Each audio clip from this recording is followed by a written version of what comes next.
Mrs. Whisperer, that is what life's all about right there, isn't it? Yeah. Absolutely incredible. That is the absolute hammer. So glad we've come up here today to have a look round.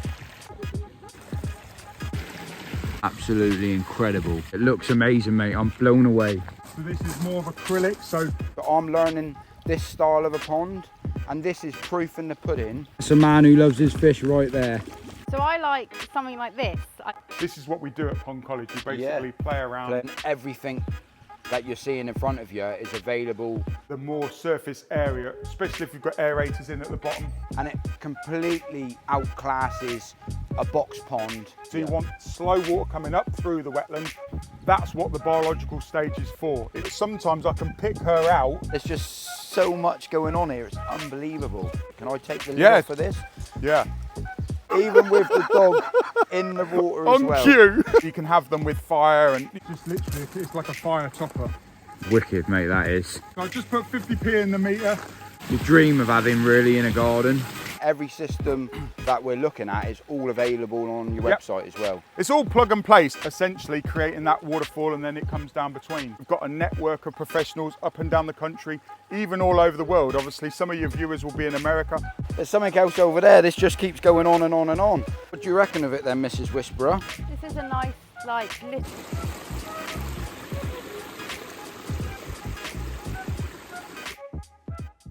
Hello everyone, welcome back. James the Koi Whisperer. And Mrs. Whisperer. Today we've got a massive different video for you. We've actually come to a place called Pond College to learn of how to build an eco-friendly pond for my parents. For the people that don't know, we're actually planning to build a new pond for my parents. Yeah. There's so many different ideas and options. I mean, as you can see behind us, walking into the gate, this is what you're meted by. I'm really looking forward to making this video to see how I've got to do it, because I know how to build a normal koi pond, but I don't know how to build an eco-friendly pond, do I? No. And a pond that can sort of, down to a point, look after itself. There's not just a pond, there's water features, there's so many ideas that you're about to see coming up in this video. So stick around for the video. I'm gonna grab Mark. A lot of you might know Mark. Used to have a YouTube channel, but he's progressed onto a Pond College now. We'll go and find Mark and crack straight on with this video. Hello Mark, mate. How you doing? Nice to meet you again. Good to see you again. Happy Welcome days. to Pond College. Oh mate, I'm absolutely blown away with what you got going on here. If you could give us a little run through of what you got. I mean, look at this to start with. Can we have a little quick talk through this one? So I'm glad that you brought the weather with you. It's a beautiful day, isn't it? It's not a cloud in the sky. This is a rainwater harvesting system. So essentially it's like your rain butt at home. Rather than having a butt and full of mosquitoes, this is basically 25 aqua blocks. Do you know what an aqua block is? Yeah, I think so. You know, like the big, it's like a soak away crate. Right, yeah. But essentially you can have 4 ton of weight on those aqua blocks. So 25 large aqua blocks. I'll show you an aqua block in the gardens a bit later on. The reason why we've got these running on the morning. That's the dog, look. It's been That's swimming, the dogfish. I've seen plenty of your videos with the dog going round, posing for the camera as well. It's like, come on, this is the boring bit. This is the fish are this way. This... So essentially, rainwater harvesting system comes off the roof and we collect it, and it's sustainable. It fills up within about 20 minutes. Feature on the top is a sustainable water feature. We don't have to do anything. We've not done anything with this from a maintenance point of view. Literally, the rainwater is just moving all the time. The main reason why we recommend sustainable water features on a rainwater harvesting system is to keep it sweet, stop the mosquitoes. Everyone's worried about mosquitoes, but with moving water, you never have them. The crates what you were talking about, that's what holds all of the water underneath the system. Yeah, so essentially what you've got is you've got a waterproof bag, and you put everything inside the waterproof bag. So you've got an underlay, liner, overlay, then you put the crates in there. Yeah. So if we ever want to get into the pump, it's underneath there. It's underneath. So it's not sort of like something that we would do, you know, sort of like out in situ. Yeah. But certainly it's a case of you can get it, you just switch it off. We've got an access port here. You can see a 4-inch drain is where the water comes in. Right, yeah. And then we've got a net in there. As you see, the dog's like looking for frogs. So what we've got is we've got a double pot method. All of this is sort of like loose. There's a media basket in there. To be fair, I've never ever cleaned it. No. You know, I've never, you know, there's not that much leaf waste. Yes, when we've had a sort of like a dry spell, do get a bit of algae or dust on the roof. It all comes through. We haven't got a pre-filter. If we were doing one in someone's garden, so this is more of an industrial setup. If we're doing one in a garden, it's a smaller pipe, and then we've actually sell pre-filters. So it's like downspout goes onto a pre-filter, and then it goes into the pond or whatever. So you're not getting all that waste and detritus and leaves and stuff going into a pond. Right. And all of these systems that we're about to see is all stuff that you teach people how to do. Yep. You sell Yep. on your website, and step by step you give service of all of that, how to do it, and this sort of places people can come and experience it for themselves as well. It's really a case of it's an education and inspiration centre. So we're not immaculate, it's not Chelsea. We can build to Chelsea standards, but it's very much a case of it's like people need to see where that lid is. People need to see where the waterfall filter is. So you'll see some stuff. And also when people are learning, they want to see where bits and pieces are. You know, and people like me that's learning wants to be able to see how it's done and how you do it. I mean, that looks absolutely amazing. Yep. Could you have a system like that and then run it to a pond as well? 100%, yeah. Right, so and it doesn't have to be that size. So if you think about 25 aqua blocks, you could have 4 aqua blocks or 400,000 aqua so it's blocks. Limitless, whatever you want to do. That's where the sort of like the system for the aqua blocks really sort of like originated. It's under car parks. Right. So, you know, if you imagine an 80-ton truck, it's sustainable. So, you know, literally you can have all of the stuff, then put the aggregate on, and then you can drive an 80-ton truck over the top of them. That's insane. They're modular systems. They can be very small all the way up to huge. Well, that looks absolutely amazing, and that's just one of the little, when I say little, it's quite a big water feature, but in any garden that would look amazing. I reckon if we move on down and have a look at some of these other things you got going on here, I mean, these pots are just casting me eye straight away, spray painted up. This is something else that you do here as well, I imagine. Yeah, so essentially we've got decorative, all of these are sort of like fiberglass, they're decorative, they're plug and play stuff. So, and what's this on the top? And then you've got a fire topper or an add-on, and it's just literally a case of it, you just lift them on and off. Oh, brilliant. So there's option to have it in there or not? Yeah, you don't have to have that. When we install small ones like this, I don't like the look of that if it's off. This isn't set up, obviously. Yeah. When it's sort of like switched off, I don't like looking at that, so I just have the top on there. Whether you want the fire or not, you can basically plant that up, or you could put plants in there or do what you like. Exactly. Yeah. But essentially these ones, the rippled ones, are a more formal setting. Yeah. So if you think about twos, you know, like one either side of a path, and then you, like you say, you've got 3 sizes. So that's the small, you've got the medium, and then you've got the large. Amazing. Well, seeing as we're here all day, later on it would be nice to show us when they're all lit in that lovely time of the evening. That'll be amazing. So we're going to carry on through. We've actually got some koi here as well. Look, check these out. Oh, mate, you've got some absolutely incredible fish here. So I handpicked all these in January 2003. They're a little bit of an introduction. So if we get a lot of people here that aren't into koi, and it's sort of like they say that, God, look at the size of the fish, they're huge. Yeah, yeah. And it's sort of like it's a bit of a teaser. Oh, that goshki right there. Floating Benny on that is absolutely incredible.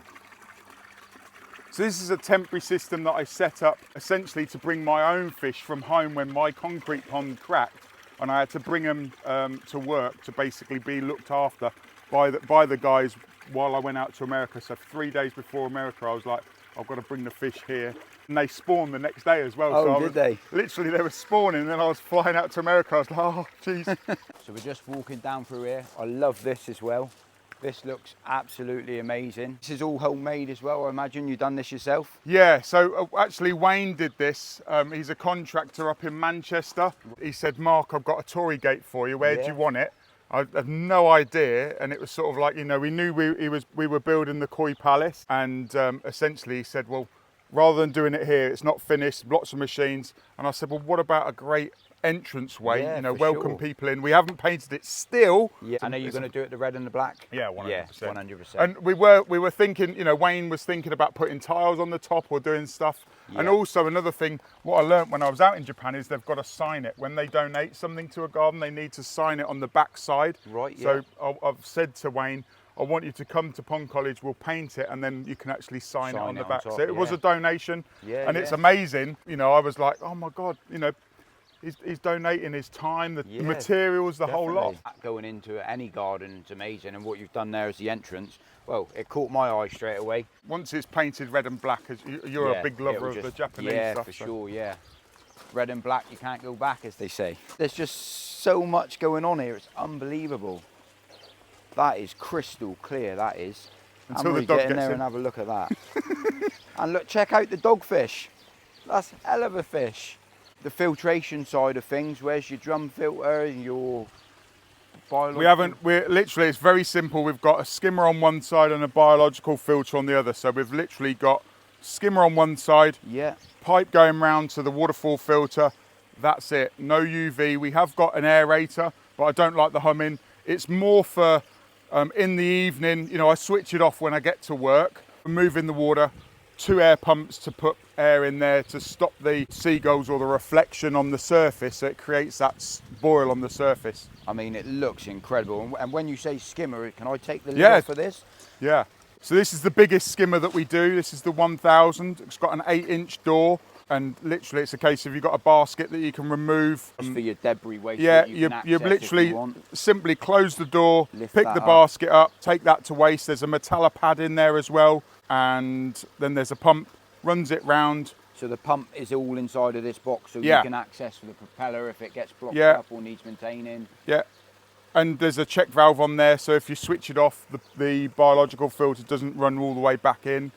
So with this sort of pond kit, this is something that you supply as well? You do, for this size, you get the liner, you get the skimmer, and with the water feature, what's that tub up there then? That's the sort of the bio unit as such. Yeah, so that's a waterfall filter, and you can see it's not a big black box. It's literally designed to be a decorative water feature. It's not as good as a drum filter. It's, you know, but at the same time, as it's from cosmetic point of view, it's designed to build a beautiful water feature that's low maintenance. This looks incredible. This is something what my mum would be really, really happy about having, something of this sort of size set up, maybe a bit bigger of a waterfall maybe, but I suppose can that still be done, have a bigger waterfall too? 100%. So this is the lockdown pond. I built this on my own in 2 weeks during lockdown, and essentially, if you think of an aquatic artist, I've been doing it since 1989. Yeah. And it's very much a case of, it's like, Mark, right, let's take a large pond kit and see what you can do. The biggest pond that you can create with a large pond kit, it's 7 meters by 5 meters. And the little stream that comes in, sort of like a 3-foot stream, was actually an offcut off the liner. So you can move that all the way back however long you want. We don't really recommend that they go too big, but at the same time, it's all about water in motion. If you have too long a stream, you switch it on, the pond level drops a few inches because that water's in motion essentially. Yeah, it's got to go somewhere else, so it takes it from somewhere else as well, for sure.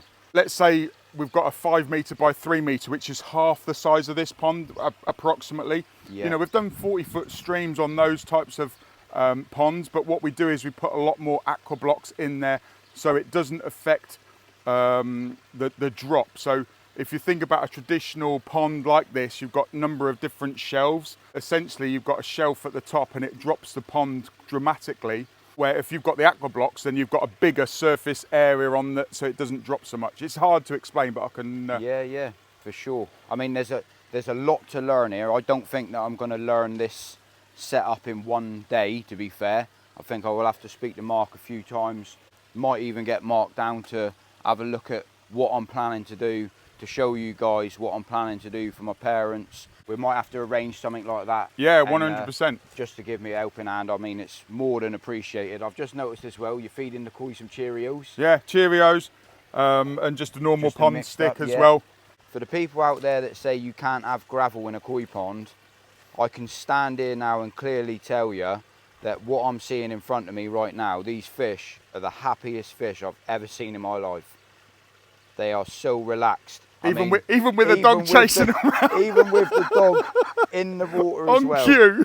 That is absolutely brilliant, that is. The thing is I'm not too worried about the dog chasing the fish, because these have got, you know, it's exposed to an otter. The otter can come up the brook, and if the fish are aware of the otter, Yeah. we've got fish caves and stuff inside, you know, it's like everything's not friendly, where before we used to hand feed the fish in here, we used to have the dog on the side and literally encourage the fish. And of course, when the otter comes, they're all like, oh, hello, and then junk. Yeah. There's enough places for the fish to get away, and you can tell that you come round and swim, and also it's a respect. You know, like I say to a lot of people, it's sort of like the fish will come over and they're inquisitive. If you stab at the fish, that's why I said to Luna, what you're doing, because she needs to learn, but it's just instinct. You know, she gets frustrated. She actually loves them so much. It's normally when they're going away, it's like, come back. Yeah. What are you doing? She's sort of watching them like we're watching them as well at the same time. It's amazing. And for me to see that the dog can get into the pond, the way that it's designed with the gravel on the bottom. Yeah.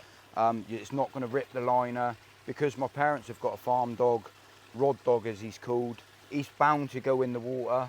And it's something my mum was a bit worried about, maybe having it like raised up so dog didn't get in, but it does by raising that up. With the feature what you've created here looks amazing, and by putting a raised block round it or something, it just destroys what you've done. It takes it away. It takes it away. So seeing this and witnessing it, I can just go back to my parents and just say, there ain't a problem. It's not going to rip the liner. If you think of this, it's all open to the elements. You've got foxes, badgers, deer, they all come to it, even otters. They all come to it. And you know, when you've got the rock and the gravel over the top, they can get in. Also, another thing from a safety point of view, so a lot of people put in sloping sides on a bare liner pond because it's like, that's how we do it. But you try and get in and out of those ponds, it's really, really hard. Difficult, where I could just, well, you've seen the dog, she just walks straight down there because it's a slope. Let's say somebody fell in, it's very easy to just step out. There's not steps on here, it's not designed for human immersion. It's just literally, it's designed for everything. It's not even designed for koi.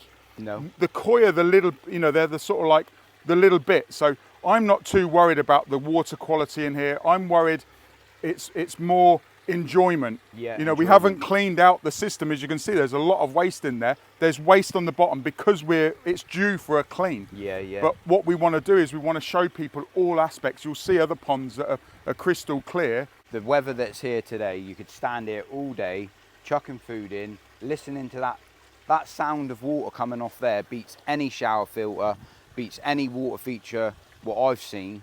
Just that, it's like me being down the river. I could spend all day down here, literally all day. You can turn that on and up with the variable flow pumps. I can turn that up. It's actually set at 1. And you also can adjust the speed. Yeah, as well. you can turn that up. And that's why I was thinking that an otter came, because I turned it up to show someone that, you know, on full speed, and they heard the sound. Yeah, and that's what, sure. you know, we had the pond for 3 years, no problem with otters. Turned the waterfall off. It was late. Yeah. I sort of like went off, left the waterfall running, then came back, and the otter had a lot of fish. And rather than fencing the whole area, to start with, it was a case of we'll fence areas rather than because we've got to deal with predators. We've got to deal with it, and I don't like it. Just like we've had a conversation before about a net on the top of the pond. Yeah. I don't want a net. Using No, it aeration, ruins, using spitters, using waterfalls to disturb that surface, it makes it harder for the heron. There's a bit of weed in there, like with a heron, it's like a T-Rex running around. If a T-Rex was running around and people had told us that there was a T-Rex in the vicinity, we'd be in that hedge, we'd be hiding. When a heron comes in and literally takes all the fish, it's normally 18 inches deep, nowhere for the fish to hide, and they just literally come in and have a buffet. Free pickings, like drive through KFC. That being said, Mark, these features over here I keep catching my eye on them. This looks amazing. I mean, I could even have something like this in my front garden as a water feature. I've got a load of gravel out in my front garden, and it just looks like an empty space down to a point. I could add something like this just to, when you got the postman coming in, or you got guests coming to your house, they walk in, they get to see something like this. This is its own system, the same again then, is it? Yeah, so essentially what you've got on here is you've got an Aqua Basin 45, and I'll show you an Aqua Basin 45 in a second. Yeah. So you've got a reservoir underneath. This is what's underneath. So that's an Aqua Basin This 45, yeah. So it's 1 metre 14 by 1 metre 14. Essentially, it's about 16 inches deep. It holds 370 litres of water. So You don't need no liner or anything. That tub, You don't necessarily need a that liner. does everything. That small sphere, so this is the small sphere. Yep. There's not too much of a splash. If we were to turn it up more, then it might start splashing out. Then you have a splash curtain. So it's like a liner donut around, and it basically puts the water back in. Sit down, and we have our lunch here sometimes. So you can have them with fire, and you know, you can put a fire topper on that. We've got the gravel in there to help the birds. So pigeons and crows and magpies, they don't mind this sort of like flow of water, if you like. It looks amazing. And then this behind us again, I mean, it's feature after feature. So is this a bigger system again then? So this is a liner underneath? So what we've got is we've got another Aqua Basin 45 here. Yeah. We've got liner running up through the wall. So you've got a wet wall, you've got a log that's drilled out. You've also got a naughty dog, like Luna. Which one, yeah. And then we've got a separate system, which is essentially, it's like a big bucket. It's a deco basin, so it's not an Aqua Basin 45. It's a small, like if you think of it's more of an industrial Tupperware. It's got a real good lid, but essentially you've got a mini stack slate urn on there. So that's the smallest mini stack slate urn that we do, and we go all the way up to big ones like that, which you'll see in a second. That's incredible. Really looking forward to seeing this all at night, because I've noticed there's some lights in here. It looks absolutely amazing. Just the look of this, and there's, apart from running a pump on this, electrical wise, that's the only thing that's running. Yeah, just the pump. There are other things that you can add on. The beauty of these is you can switch them off and let them dry out, so there's not an algae build-up or anything. You can grow more plants if it's on all the time. You can put an auto doser on that basically puts in treatments, you know, like descalers and stuff. So if it's on all the time, you might get a bit of scale build up on the rocks. Much better to put an automatic dosing system on there and pumping in beneficial bacteria or phosphate binders, you know, flocculant or beneficial bacteria to remove the sludge.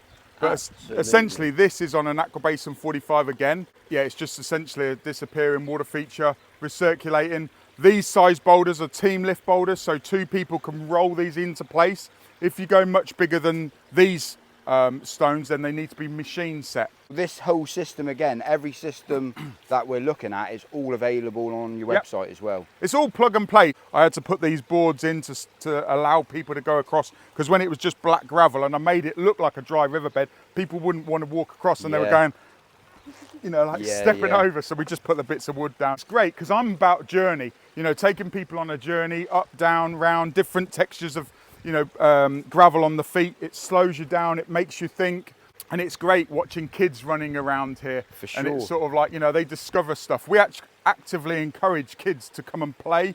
Yes, we make sure with parents that they're going to get wet, but they can go on an adventure walk. You know, 2-year-old by the hand going up on an adventure walk, going up not this one, but other ones. It gets them back outdoors as well and learns about nature instead of just a computer game or something like that. And you can switch it off, and it can be completely dry. If you want a child-safe water feature, it's better just to turn it off. And also what we were saying about earlier with the like stopping stuff getting into the lockdown pond or other ponds, it's just an edge. It's like you put a border in. They're not going to walk through vegetation or stones. They're going to, you know, they're going to want to interact with it. This in the backdrop of what we were talking about a minute ago, I was just twitching to ask you a bit more about it. It just looks amazing, like absolutely next level. I mean, everything that I'm seeing here at the moment, the ideas and options, what you've created here is something really special. Like, I take my hat off to you, because what you've done here, mate, is absolutely mind-blowing. I just love building features, and I love inspiring people. I love educating people, because water features aren't the problem, it's the design of the water feature. And I always say to people, don't blame the pond, blame the pond designer. You don't blame the food, you blame the chef. Yeah. So if you go to a restaurant and you don't like the way that the steak is cooked, you don't go, I don't like steak. It's the chef has done a bad job of cooking the steak. And it's exactly the same with water features. They're high maintenance, they're designed wrong. So this is the spillway bows. Yep. And this is something that can be added to a pond if you wanted it to? Everything can be added to a pond. You can have the streams going into ponds. All of these decorative features can go into a pond. You can use them as sort of like framing rocks on the side of a waterfall. If you imagine the size of this stone that big, it would be 1.5 tons, 2 ton. Yeah. Now you're not going to be able to get that into some people's gardens. So you can create this. It creates the elevation, and yes, it's man-made. It doesn't look natural, but at the same time, as it's, you know, you imagine a stream coming off here. Yeah. It just looks amazing. You could have a frame rock here somewhere, and it's essentially creating that waterfall, and then it comes down between. And that's all running off just one pump as well. Again, another Aqua Basin 45. I think there's a splash curtain in here because we're bringing the height of the water up higher. Yeah. So if you bring it up high, you need that splash curtain all the way. Well, as you can see, that's where the splash curtain is. Yeah.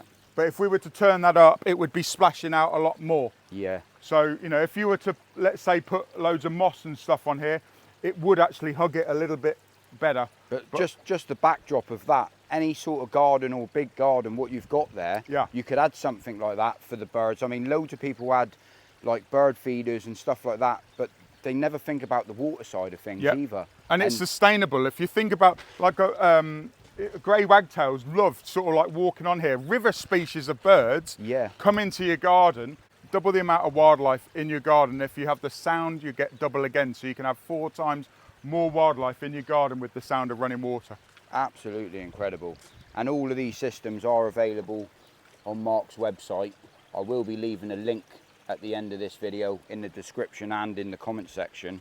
But I'm just, the ideas, I mean, I had an idea in my head of what I was doing, and now I'm just like, whoa, I don't know what I'm doing now. Sometimes, and like I said to you, you want to come and have a look, because sometimes you put the wrong one in. Yeah. And, you know, come and have a look. You can see all the different features. Yes, it's mind-boggling what you can do, but now you've got a real clear idea. You support DIY enthusiasts, support proud garden owners. So if you want one being installed in your garden, we've got a network of professionals up and down the country, even all over the world. Obviously, some of your viewers will be in America. We've got a huge network. So get in contact and someone can come out and install this in your garden. Or if you're a trade person, someone professional looking to make money from water features, then we're here to support you do that as well. This is the problem here. There's Right too or many left? different ways to go. I need to put fences up and stop people from...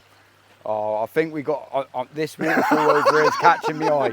The waterfall's catching me eye. We got to go over here. Mrs. Whisperer's already up there. Oh my God.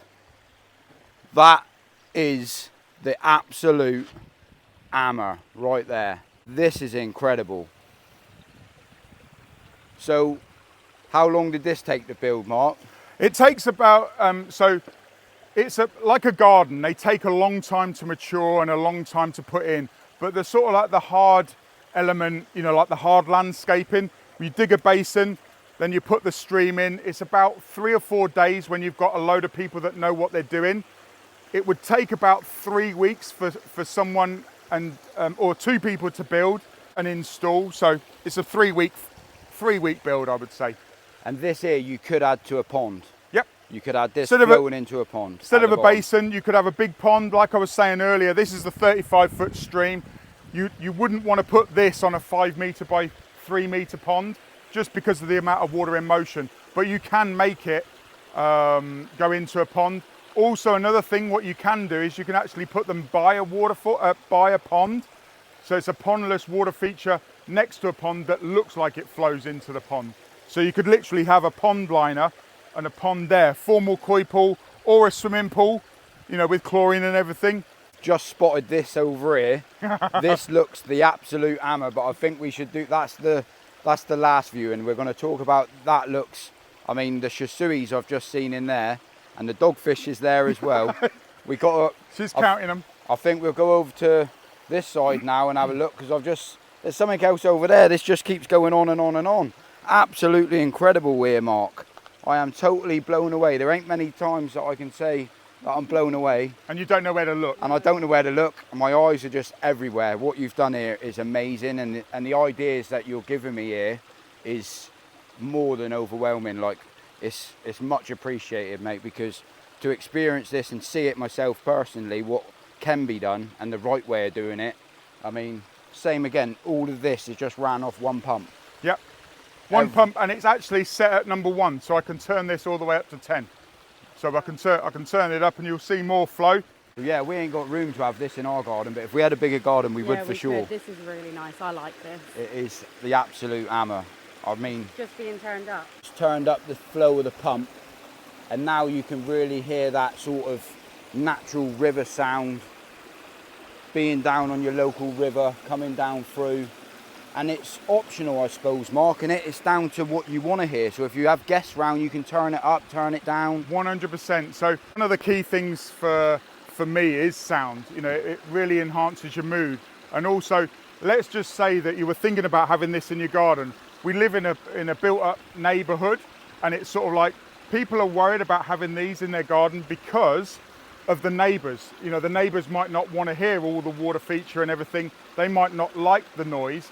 A lot of the time, you can build them so where I'm standing, you're probably picking it up on the mic. I'm in an echo chamber where if you stand just to the side of it, it's a lot less. Yeah, so for sure. if we go over there and we'll show you the viewers. So it's literally, you stand sort of like here, which is your next door neighbour's garden. Yeah. You can hear that one, you can't hear that one. Yeah. And that's the huge flow. You know, we've got 40,000 litres of water flowing down there. And yes, you can angle it. You can basically put that echo chamber that way to force the sound back towards your house. While we're here, they're just having a little nose over here for a second, because this is absolutely mind-blowing, but we'll give a full tour on this in a minute. And it's also not finished, where this is finished. So if you imagine when that's planted up like this, yeah, it just sets it off. You know, it this looks incredible. This looked raw the first year that it was in, when the plants, the ground cover were taken over, but now it's just settling in special. nice. Absolutely special. You know, for the first couple of years, you're trying to encourage everything to grow. It's like kids.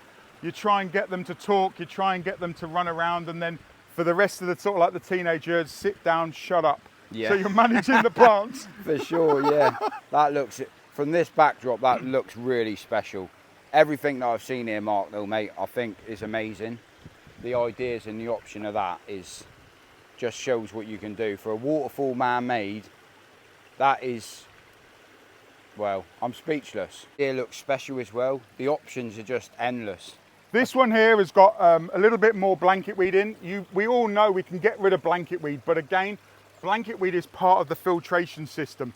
There's a little bit too much in there for my liking at the moment because we've not got the fish. But certainly frogs, newts, toads, this is more of a wildlife. It's more of a water lily You water could quite feature. easily put goldfish in here though, couldn't you? 100%. This size pond, 3 metres by 2.4 metres, you could put in 6 to 8 goldfish. Yeah. If you wanted koi, it would need to be double this size and about 3 foot, 4 foot deep, but it would need to be double this size, and the filtration system needs to be, you know, one of the waterfall filters or a wetland filter. And you can put a wetland filter on a small 5 metre by 3 metre pond, no problem. More designed for those sustainable koi.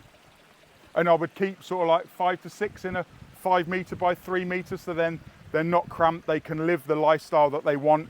You know, you can grow them to 2 foot, maybe a little bit more, but you don't want them too big if it's 3 foot deep, 4 foot deep. But you can keep koi in 2 foot deep pond. Yeah, you can for sure. But temporary, Yeah. not long term. You know, let's say if you think about when I say temporary, you would take them in the winter, or if it's all about the fish, put them in 3 foot minimum. Yeah. This was the first feature to be put in, and I said to him, look, we've got a warehouse full of product. You're an aquatic artist. Just feel free, do what you want. And he said, can I have an urn? And I said, yeah, we can put an urn on a pondless waterfall. He said, we'll put in a pondless waterfall. And when he started building it and he put that in the middle, I was like, oh, I wouldn't do that. I'd put it back in the bank, but that's me. That's Yeah. my artistic way. And now when it's finished, it's a 360-degree viewing area. So when you're coming over the steps, you can see it. When you're walking around the side, and literally it's a case of, you know, it just shows you the different options, and you can do sort of like... And any all sorts. garden can cater for that. Yeah. Anyone's garden can cater for that and just give it that wow factor. Someone come over for a barbecue and go, wow, that's special. Like, how did you get that? Where did you get that? Because that's a bit of me right there. And we've even got smaller ones. We've got an 8-inch, so that's a 24-inch or 2 foot. We've got an 18-inch, and you can have that in a patio pond. Yeah. So even if you've got a balcony, even inside the house, you could have it in an aquarium or paludarium. You know, you can cut these, you know, because they're fiberglass, you can sort of like cut and plug them like those ones. That's just one urn that's cut into bits. And it just shows what you can do with it. And then, you know, any spare stuff, you can make planters. So that's just a sort of like a bit that's a planter. And then this is Charlotte's DIY garden. So essentially we do professional kits and we also do DIY kits. So we've got 3 features in here. I think the duck's had a little bit too much, mine. Yeah, that's the drunken duck. He's the drunken duck, yeah. That looks amazing though, how this all sort of like set. And these are the DIY kits like you just said. Yeah, these are the smallest of what we do. So this is the smallest pond kit. I think it's like 1.2 by 1.8 or 6 foot by 4. Yeah, 6 by 4. I like the idea how you've done it though. You've made it look like, even with the smallest of gardens in the world, what you've put in here in this corner with the way you've got it set up literally gives people so many options and thinking, I've got room to put that in my garden.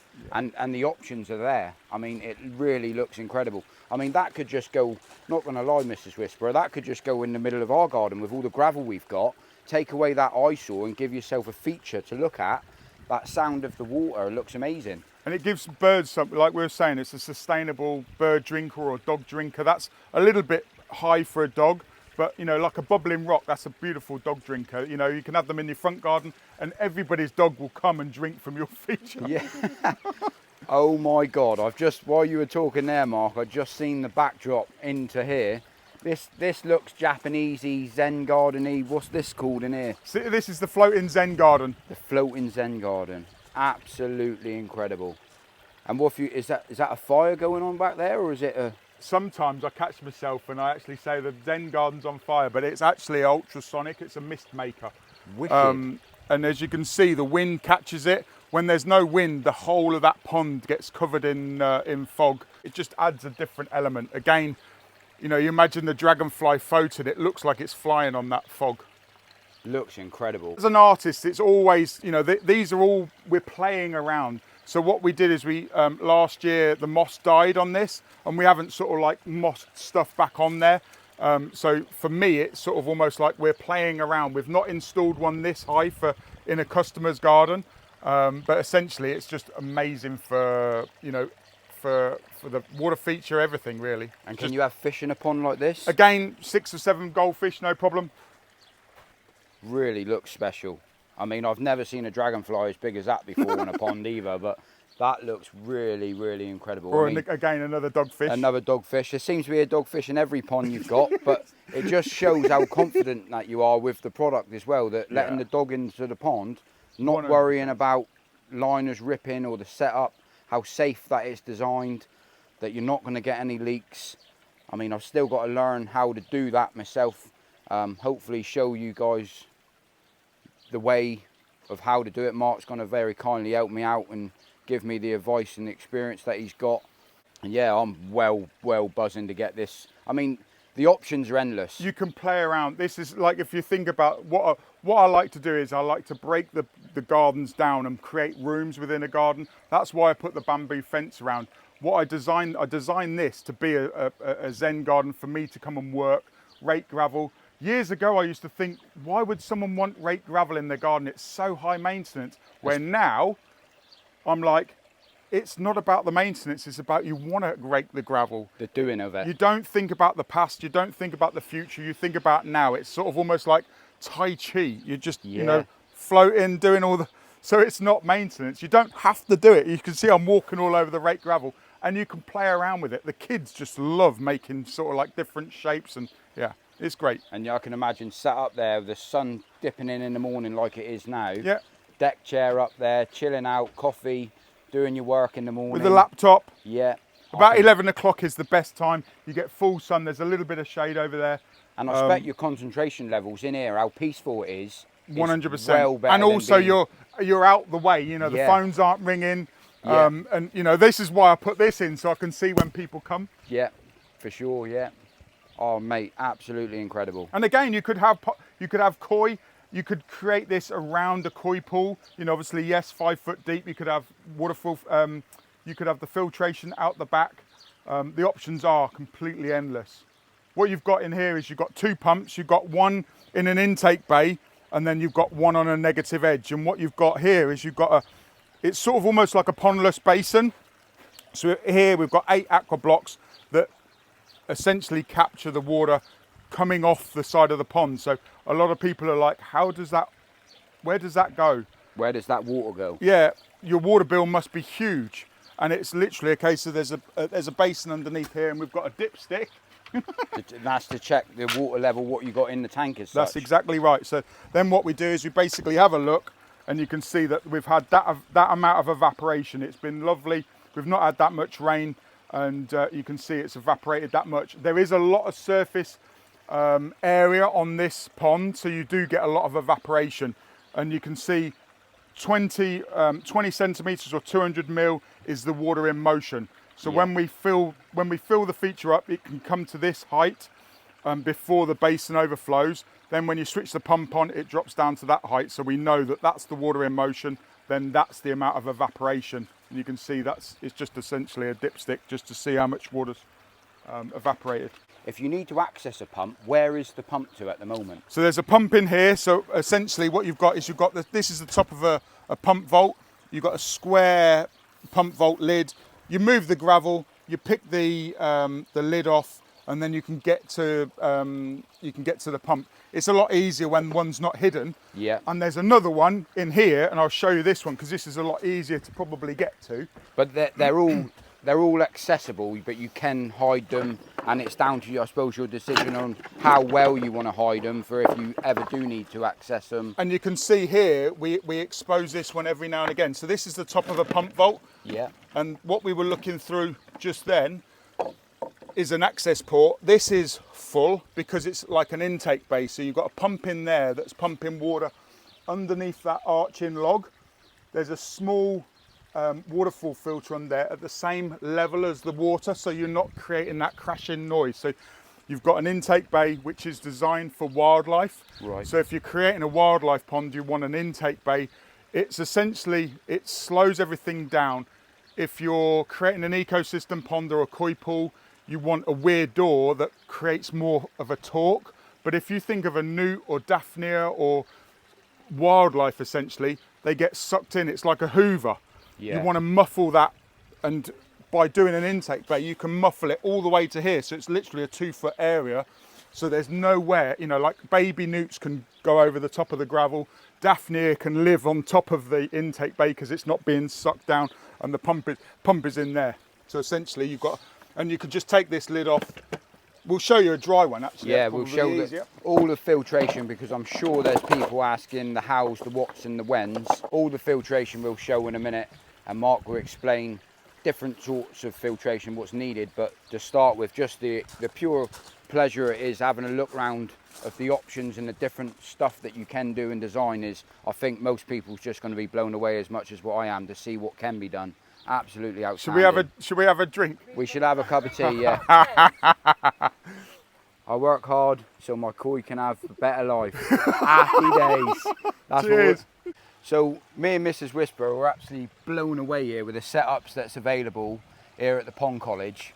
And well, Mark's just had to go and take a business call really, because he's constantly, he's here all of the time, but there's constantly people ringing him up, asking him questions, how to do this. And I just said, Mark, just crack on and do what you got to do. It'll be nice for me and Mrs. Whisperer to have a little bit of a walk round. Little bit of a nose. And we're already thinking, we've come up here to get ideas for Mum's Pond, but we're already thinking the front garden, aren't we? Yeah, there is some nice bits that would go well in our so front garden. We are thinking about doing something in our front garden as well here. Now we're here, the ideas is endless. But we just want to continue to show you around a little bit more as well. And hopefully it gives you guys a bit of an option and thinking, I could have that in my garden, or I could add that to my koi pond. And it doesn't have to even involve fish. You can just have a water feature. Yeah, that's what we do in the front. Yeah, just a water feature, yeah. So we're going to carry on with this video. It's a cracking little pond down here, so we're going to show you that now. So what do you reckon of it then, Mrs. Whisperer? This is a nice, little... you could possibly have a few goldfish in this one, couldn't you? You could quite easily have some goldfish in this one. I just love how natural everything is, and I'm totally blown away the inspiration of Mark, knowing that all of these setups don't have no UV lights. It's just a pump. Yeah, that is clear water. You can see the bottom. That is, crystal clear. There is no UV, just natural filtration, and Yeah, and if you wanted a nature pond, you could see the nature in there. It's not... And how relaxing the sound of that is. And I Yeah. mean, the backdrop in behind you, Mark did tell us earlier on, he's going to set this up for us later on in the evening so we can watch it when it's night time, because it's something a little bit more than a garden feature. This feature over here is something more for like walking into a garden centre or a zoo or something where it's next level, and we're really looking forward to seeing this up and running later on. I mean, the way that the water comes up through all of these urns, out through here, ripples down over here, and it's just amazing. I think we should go look at the koi palace. We will in a second, but we're going to go over there. I think there's a few more little ponds over here. This is all DIY. Mark was telling me I think the biggest kit or the biggest stone here is only 25 kilos. So anyone that's got a garden, you can do this yourself. You don't have to have machinery in to do all of the stone work. And yeah, it's really special. All of the urns with the plants in, the water's coming down through. I mean, the sound of that in the garden is really, really nice. Same again with the filtration side of things. You can cover it up literally by, you know, just as simple as that, so you can access it. I believe the pump's in there, so everything's accessible. Pipework's hid under the ground. Really is special, and the sound of this really slow trickle is absolutely outstanding. And it's a water feature at the end of the day. You could quite easily, Mark was telling us that you could add anything like this into a pond, but if you don't want to have a pond and have fish and you just want that sound of music, Yeah. I call it music, but it's water, that you can have options like this. So glad we've come up here today to have a look round. It's absolutely incredible. Inspirational, isn't it? Inspirational, yeah. And what Mark's created here is unbelievable. I mean, he told us later on we can have a little play around, make our own waterfall. At the college there's sand pits made up, so if you're thinking about buying something or purchasing something, you can have a little bit of a play of how to set it up before you get it home if you don't want to do it on a big scale. And everything that you're seeing is available here. Mark actually supplies it through his website, and it's just, I mean, what we're about to show you now, I personally believe it needs its own video. But we've got a massive koi pond here. There's no drum filter, there's no UV light. Let me just spin the camera around and show you something that is mind-blowing. Right then, so Mark hasn't actually got his sign put onto the gates yet. He has got it fenced up around the outside, which is something recently been done down to the fact of the otters. But we are going in to Mark's koi palace. Oh my God. The shasuis. Look how clear this water is. Some of these koi that he's had for over 20 years, they're all named. The pond itself, I believe Mark's going to come and give us a full explanation of how it all works, how it all runs. But there's no filter in a way of, apart from a wetland filter, which I'm not sure of how it all works. Inspiration behind this setup. These rocks are stunning. I just love how you can just sit around this pond, walk around the pond. I mean, look at the flow coming in here. It just looks so natural, and it's crystal clear. I mean, how is a setup like this even possible? Like, people say that you cannot have gravel in a koi pond. I mean, there's boulders in there. They must be 5-6 ton boulders. I'm not sure to be exact, but look how they're going underneath the bridge, how he's created it. And look how happy these fish are. They are absolutely buzzing. The dragonflies floating around on the pond, water urns coming in here. The fish is next level. I mean, this is a video of its own description. And Mark was telling me the fish, the koi actually swim up through here, and there's only about 6 inches of water right here. They come right up over into the wetland filter, and they can just relax in here, and they can eat some of the algae and even the string algae in the corner. Mark says that he quite likes it there. I do as well myself. I think it looks natural. I just think it's absolutely unbelievable. I keep saying it, don't I? But It's so clear. You want to get in this sort of... well, Mark was telling us if pond. we wanted to go in for a swim, the way that it's designed, we can go in for a swim. I think if we just walk up around here a second, it's incredible. I am blown away. I have never seen koi so happy in my life. The way that they're all swimming around waiting for food. I mean, Mrs. Whisperer, are you going to chuck them in a bit of food? I'll go grab some. Mark's going to come down in a minute and explain to us how it all runs, how it's all set up, the reasons between certain stuff of how the whats and the whens and the whys. Obviously, as far as I'm aware at the moment, this is all of the biological chamber, or I'm not sure on the exact terms of the word, but I'm learning this style of a pond, and this is proof in the pudding. Anyone out there that says you cannot keep koi healthy with gravel in the bottom of the pond, gravel all over, there's no UV here whatsoever. I believe it's running on 4 pumps at 30 or 40,000 litres. These urns, you can put plants in there, you can put gravel in there. The options are endless. All of the walls packed out with stone. And it's not completely finished yet. Mark, this is a working project. Mark's not completely finished this project as such. I mean, the water down through here as the koi can come up. If you've got grandchildren or dogs, and like Mark's got his dog, you can come in here, have a little mooch round. You could go in there with a pair of Crocs in the summer, like how warm it is today, chill out with the koi and just really enjoy it. These are the urns on the side. There is a bit of algae on them. Mark's already told me there's a bit of algae, but he quite likes the look of it, the way that it's finished. This is the mechanical stage of the filtering, and I'm not 100% sure how it works. There looks like there's a massive slug in there as well, and I don't know how deep that goes into the ground. And we will be talking about over there, you can see there's absolutely loads of the filtration, the stuff, I suppose, in a way that runs all of this setup. But it's just amazing, absolute amazing. It's nice how the fish, they've literally followed us round the whole way round. So they're obviously happy, friendly.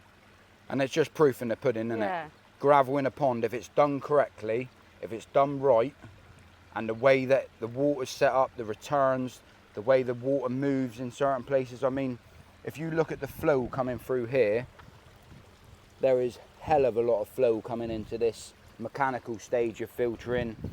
And when I say mechanical, there's no work that's actually needed. There's no cleaning sponges out, there's no cleaning media and bits and pieces like that. And you see these fish, have you ever seen koi so active, so happy, and the environment that they've got to live in? Unbelievable, really is next level. But Mrs. Whisperer, can we move home? Can we move house so I can rebuild something like this for myself? Because this is unbelievable. I'm not sure how much something like this would cost to build. I really do not know. Totally blown away. There's not many times that I am blown away. And to see what you're seeing behind me right now, the backdrop, I mean, we're actually stood on the decking overhanging the pond. I want to jump in. I literally want to jump in the pond and just relax with the fish. What's the word? What's the word? Gobsmacked. Absolutely gobsmacked. I'm totally overwhelmed with it. I don't really know what else to say, but what we'll do, I'll wait until Mark comes back over so he can give us a bit more of a demonstration, I suppose, of how it works, really, how it needs to work. Because something like this style pond, I'm keen to show my parents of, in a way, I suppose, having a pond like this, a koi pond, hardly any maintenance whatsoever, maybe once a year, just clean out the mechanical stage, and I don't even know if that's needed. But having something like this, the waterfall itself, running into a pond like that on my parents' farm, and then having the wetland area as well up the top. I mean, just think of the ideas. I'm so glad I've come up here today to experience it, to see how it's done, and the knowledge that Mark's got of how it can be done the proper way, aquascaping an eco pond to the next level. I mean, check out them fish. That is like, I don't even need to say any more words. I really do not, because proof's in the pudding right there. Have you ever seen water so clear with no UV light? This whole setup running on 4 pumps, and that's it. Do you know what I mean? There's a lot more to it, I suppose. The dragonflies we've got going around the pond here, the sound of the water, incredible, absolutely incredible. And that's what it's all about. And hopefully people's out there have seen the different options that's available. And Mark said to me earlier on, he said, if anyone wants to come down and experience something for themselves, get a picture, get an idea of what can be done, he's more than happy for someone to give him a ring or a message, an email, and come on down and work it out yourself. If you want to do something yourself, he's more than happy for that, isn't he? Yeah, seeing it in person is a lot, like, gives you so many different ideas. It does, like, it's doesn't an it? inspiration, isn't it? Yeah. So what you could do, no matter what size your garden is. Ours isn't this big, we can't have this. We can't have this, Can't but we have could this. move house and we could quite easily, because do you know when you see you want something, I mean, I'm lucky that I'll be able to build something like this on my parents' farm. I'm not sure how much what you're seeing in front of you would cost. I believe it's mega money, but it doesn't have to be done in a day. As they say, Rome wasn't built in a day, but it was certainly built. And this is certainly built, Yeah, isn't it? it is so Next nice. level. I mean, he says like it's not finished, but you wouldn't think, no. No, you But wouldn't then think a it's project like this, I suppose, you could constantly add, change, let the plants grow up. You could change the rockery, the seating area over there in the back. He has had to fence it because of the otters that he's got down here, but I mean, that's to protect the koi, but you don't even need fish. If you don't want to have fish, you don't have to. There's so many options here, it's unbelievable. But it's a proper warm day, so we're gonna have a cold drink now. So we were told at the Pond College, help ourselves to drinks, whatever we want.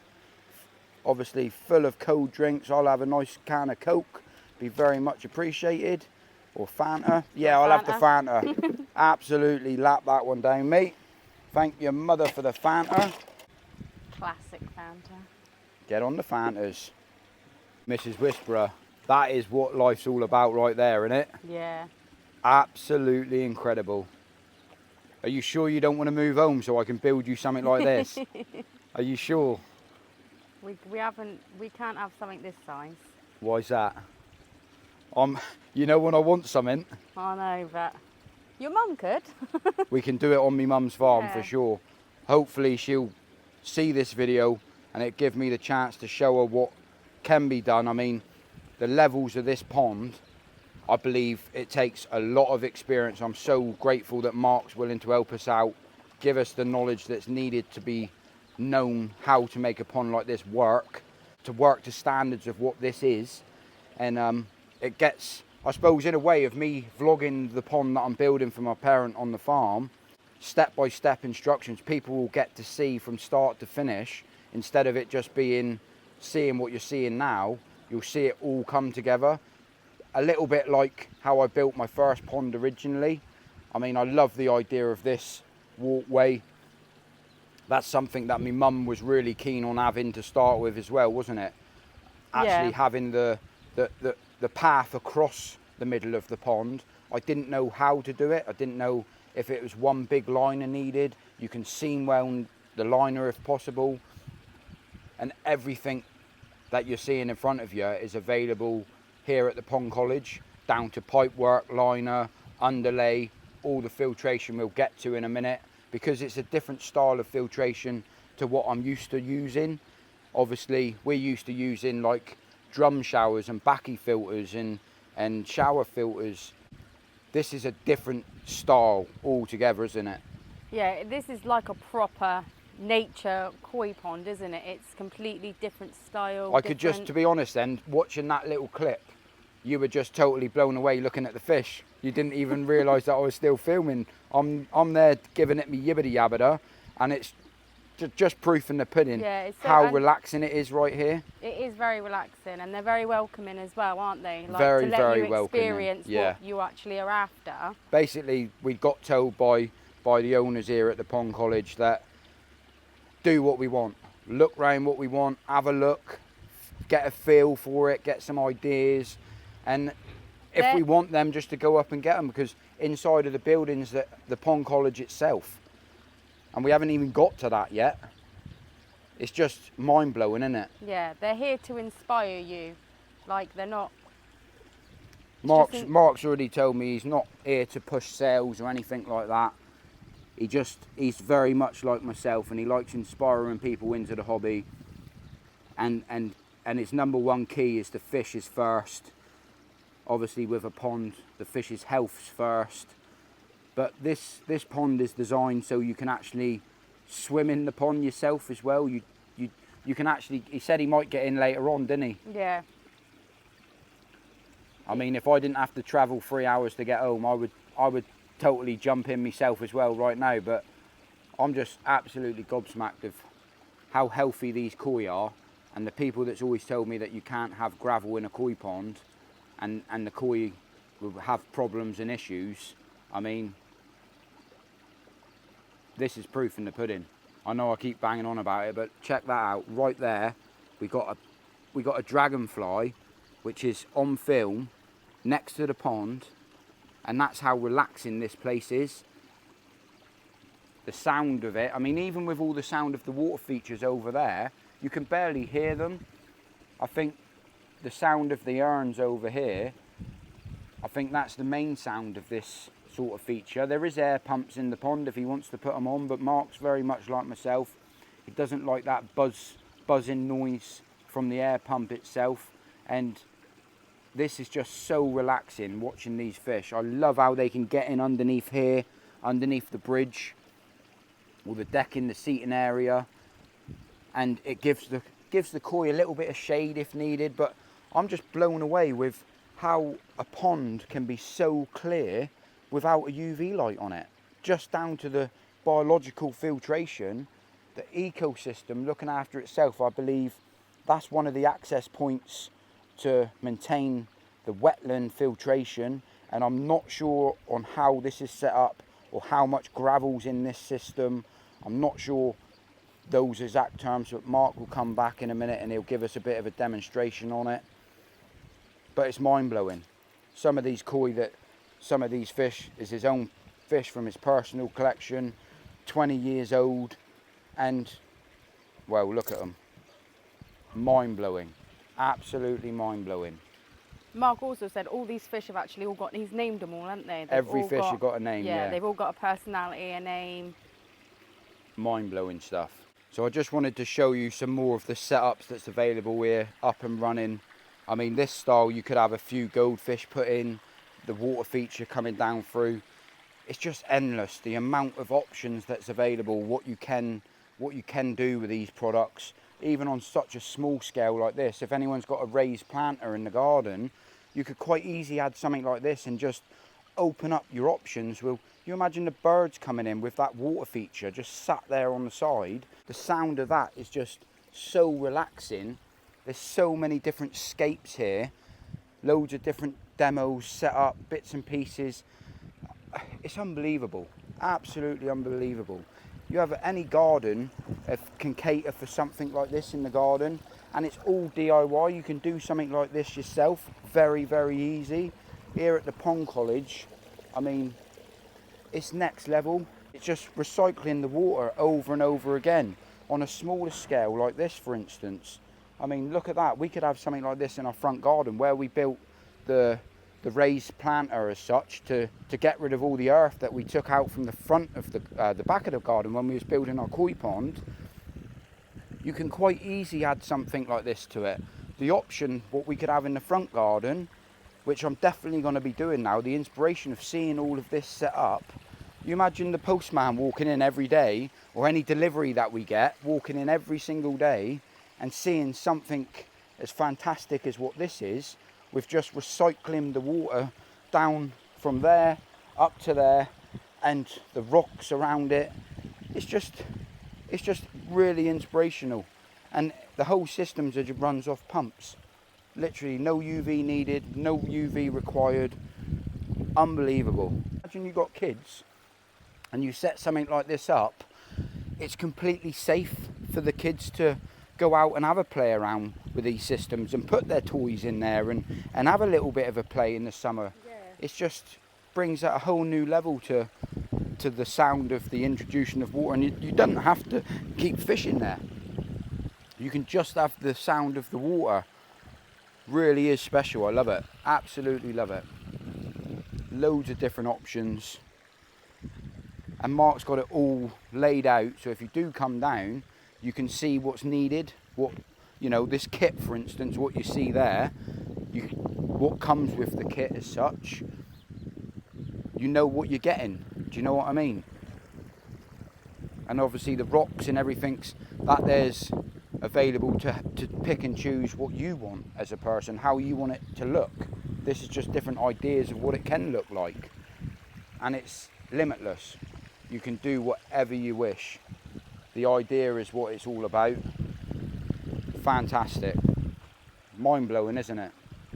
So I imagine this is the sort of kit all ready to go with the, I'm not sure what that was called again, but that's obviously the container where you harbour all of your water, which on top you can make whatever you want in there. And that's the sort of kit that you get, everything you need, you can just crack on and design it and make it. Mark, this is absolutely incredible what you've done here, but my concern, I suppose, my questions is, how is it all running? Like, where do you start? How did you start? And the filtration side of things, like mechanical, biological, where and what and when's, because I don't know. I'm just blown away when you said no UV. It's the clearest water I've ever seen in my life, and I just need to know. So I don't know where to start. Millions of questions. Millions of questions. And it takes a lifetime. You know, you're not going to understand this within, you know, certainly it's just millions of stuff. So essentially what we've got is an intake bay on one side where all of the water is pooled to. So we've not got bottom drains. We've not got any other area where water is pooled. Right. So everything is all taken off the surface, and what we've got in there, we'll go over there and have a look. Yeah. You'll have to mind your step. It's not finished. With the way that it's set up, is it's sort of almost like the intake bay is a lot lower. They wouldn't jump in and sort of like jump out, but they're not sort of like silly. If you think of the intake bay, it's not aggressive. The pumps are on the outside, so all of the pumps are here. So we've got 3 pump vaults on the outside. And they're all accessible if you need to get to Yeah, them. and essentially you're not pulling in pipes from all over the pond. Everything's on the outside, so you can do it pretty much with dry hands. Yeah. And you know, literally it's a case of you just pull stuff off and you can see the pumps and stuff. So we've got 3 pump vaults. Yeah. Pumps are here. So what we've got, pumps on the outside, 20 aqua blocks. Right. So we've got the large aqua blocks, then we've got flow cells on the top. So with the aqua blocks, they're not really designed for gravel and stuff to go on top of the aqua blocks from a flow point of view. So we put the flow cells on the top. So there's no real mechanical filtration. It's simply a case of bits come in. You can see, you know, we don't really do much. It's normally plant material. Yeah, and all of this equipment that you're talking about, so the viewers get an idea as much as me, that you'll show us those bits and pieces in a minute. Yeah. At the moment, we're just explaining sort of what it is, the product, what it is. Mrs. Whisper is not even, I don't know if you noticed, but she was completely distracted by how the pure beauty you got there. I don't even know if she was looking at the camera, to be fair, to making sure she's picking up the shots we're talking about right now. But so how deep would this go when the aqua blocks are in there? Like how far into the ground does it have to be? An aqua block is it's about 45 centimetres, so 18 inches deep. Yeah. So 18 inches by 18 inches by 2 foot, or 60 by 45. Yeah. So essentially you've got a big area here with 20 aqua blocks, and it's really to dissipate. You can see there's quite a bit of current. Yeah, there's it's a hell of a 120. lot, yeah. It's 100,000 litres of water, and it's 120,000 litres of water being pulled in. Right. On the actual sort of like the weir, all that is, and I'll actually pull that out as we're talking about it, is literally a board. Right. So all we're doing, if you stay there and have a look, I'll just literally jump in here. So all I'm trying to do is basically create a bit more torque. So it skims from the top a lot and it's more. literally a board,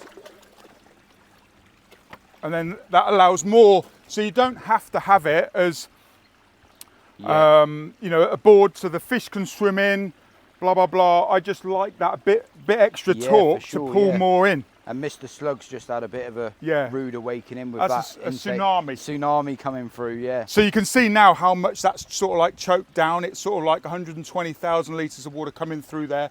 You can see that there's a bit more debris, obviously, in front of the board. We've had that in for a couple of months.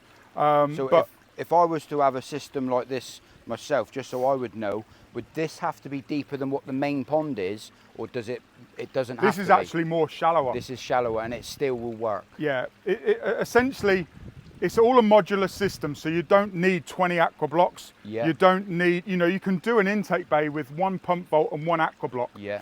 Even on some small wildlife ponds, you can put a pump inside an aqua block. So if you wanted a very small, gentle trickle waterfall, so you're not talking about a torrent, you're just talking about sort of like a sparkling wildlife pond, Right, with a you. sort of like driplets. Yeah, yeah. And sort of like a 6-inch, like less than a hose pipe amount of water, then you could put the pump inside an aqua block, or you could get a pre-filter on the pump. So it's essentially just slowing the velocity and the torque down. So if you think of a hoover, yeah.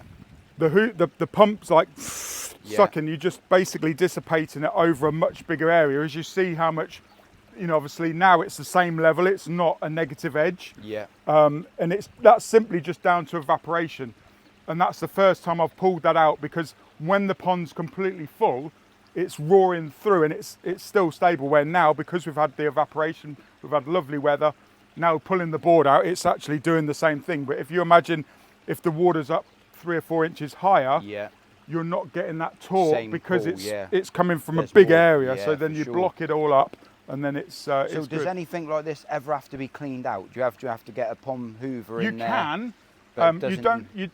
Yes, you do have to at certain times. So when it gets blocked, Yeah. you can see that this isn't finished. You can see that there's the plants are yellowing, so they're out competing themselves. Yeah. I don't mind algae. Some people will be like, "Oh my God, that looks horrible," but some people will be like, "That looks amazing." Like some people don't want moss. Some people love moss. Yeah. When you need to clean something out like this, and you can just literally net out, once we pulled the board out, I was like, I need to get that out now. Yeah. So now I would come along with a net, and I'll probably grab one and just Just literally. have a little 2-minute job of just getting rid of it. So if you think about this, the intake bay corrals all the waste into one area. Right. So it's just like your bottom drain at the bottom of your pond. It all sucks down into your bottom drain and goes through a 4-inch, 6-inch, 12-inch Yeah. pipe, depending on what system koi pool you've got. And then it comes up into a drum filter or a vortex. Essentially, this is a vortex. It all corrals everything you see. There's hardly any waste in the pond at all. No, yeah. It's all in here. So it's a 2-minute job to come and wait, and it's therapeutic. Yeah, for sure. And, the koi now can swim in and sort of like, mess around and feed. Do The their amount own of thing, yeah. waste or the amount of waste that the bugs eat in here, the fish will come in to eat the bugs. Right. So if you think of, like I was saying about baby newts, they can come in, Yeah. anything will basically go in there and then they can just swim out. And they love the sort of like the natural current. There's a couple of rocks in there, again, still impeding the flow, but the fish now will actually go in there. So that it's not like a weekly thing where you have to open up and flush anything No. away or do anything like. You just let it do its own thing. So if you think about this, we are looking after water, Yeah. but we're not looking after water. Essentially we're looking after the whole system. You're working with Mother Nature. We clean out the wetland once a year. Yeah. Once it gets mature, probably once every 3 to 5 years, depending on the load. So it's all about low maintenance. It's all about enjoying the pond. So if people are sick and tired of looking after the water, they want the koi, this system is good, but the downside of it needs to be huge. Yeah. It needs to be a big Big. system. And, when you've got a bigger system, they're a lot easier to look after than smaller systems, because the variation, even temperature fluctuations, and Yeah. it's a lot better for a big system. Let's say that this was your patio. Yeah. I wouldn't have blanket weed here growing like this, but for me, this is another plant. It's Yeah. Mother Nature's way of removing nitrate, phosphate, all of the sort of like the fish waste. We're feeding huge amounts of Huge food amounts, in here. It's sort of like 1.5 kilos, and when people are here, we're just chucking stuff on. As you know, koi will just carry on They'll eating. just carry it, yeah. And a system like that, if you wanted, I've noticed the decking area over there, if you wanted to put a decking area over, in a way, the mechanical stage, you could. You could hide all or of you that. can disguise it. Literally, you don't have to have walls. You can have the rocks, just like the wetland. Yeah. You don't know that there's aqua blocks. You don't know, this is by far unfinished, like the top of the walls. Yeah. We don't know what we want to do, whether we're going to put a patio in here. We don't know whether we're going to do an outdoor office. Essentially it's the outside of the pond. It's not the function side of things. Let's say that these were in someone's garden and the patio is here. Yeah. I would make this into a bio bowl. So it's like a mini wetland. Right. So it's sort of like you've got water coming in underneath, and then you slow it down by using probably the flow cells or aqua block panels. Right, yeah. Then gravel. Then you can put all your plants in, and then you'll they'll show grow us all like that equipment in a minute, so people get an idea. Yeah, what we're it's talking all about. foreign language at the moment. Yeah, I at the suspect. moment, yeah. And with the gravel, then what I'm seeing here at the moment, with obviously the two different depths of water. Yep. This is designed so people can walk in. Yep. They can go in. Or the dog. The dog can go in. Yeah. Literally, it's a case of what I created is I want people to sort of like enjoy this. So this is actually sort of like an area for deck chairs or for sitting in. So if you're getting too hot, if you want small children to get in, or the fish to come in and sort of like enjoy those shallow margins. Yeah. And as you can see, there's a little bit of blanket weed on some of the rocks, but the fish come in and sort of like turn them over. Just move them, yeah. You've got the black fly larvae, you've got shrimp, you've got hog louse, you've got all sorts of natural food in here. And the fry, they keep it clean. Yeah. And again, if we want to, let's say that this was just sort of like a muddy mess. Yeah. And when I say it's not a muddy mess, and it's only been in for about 18 months, 2 years, but let's just say that it became a muddy mess because let's say we had a load of rain, it all washed in, or we started feeding buckets and buckets and buckets of load and there was some waste here and the filter couldn't cope with it. We would just basically kick it up, get it into the system, get it into the wetland, and it's just like a septic system. Right. So it's not like flushing the chain. Yeah, got you. It's like a forest. You can't sterilise a forest. Right with you. And how deep is the gravel in this specific In area? this area, As you can see there, one of the koi coming up, just relaxing, going through that shallow area of water. Looks amazing, absolutely stunning. So in this area, it's about 2 to 3 inches deep. What you want is a sort of like, you don't want buckets and buckets of gravel. You essentially want like a heavy salt and pepper dusting. Right. So I say salt and pepper in it, but obviously you don't put that amount of salt and pepper unless it's a steak or something, you want lots of salt. But at the same time, it's not thick layers. And that's so it doesn't harbour too much. Yeah, as soon as you get down sort of like below 9 inches, then it's very much anaerobic. Yes, there's anaerobic areas within that gravel, but they're stripping out. It's not all bad. Yeah. It's not. We're not looking for sterile conditions. We're looking for natural behaviour. We're looking for Mother Nature removing all the bits. As long as you've got the right amount of circulation, and whether that's through fish movement or fish mouthing the gravel, then you'll. If you saw this before we put the koi in, about a month ago, it was like literally, I can show you some footage, it was like a forest. The blanket weed was all over the place. Yes, we went in there, we removed all the blanket weed. Look, just like this, is a forest. Yeah. We went in there, we removed all the blanket weed with a net, or we got in there and got it out with our arms. Then we cleaned out the wetland. The reason why it was like a forest is one, because the fish weren't in there stirring up the waste and getting it out into the filter system. I love the fact of how you can just step over through here. So this style of filtration here, this is the biological filtration. This is the biological side. You see the valves? Yeah. So essentially what we've got from inside the intake bay, you've got a 75mm line here, or 2.5 inch. Then it's split with a Y splitter.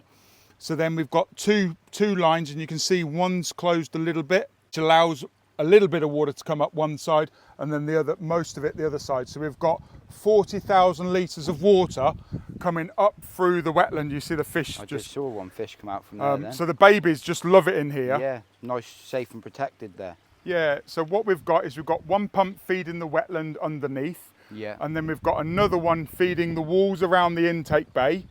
And there's a circulation jet on top of the wetland. So If you don't have the circulation on the top, Yeah.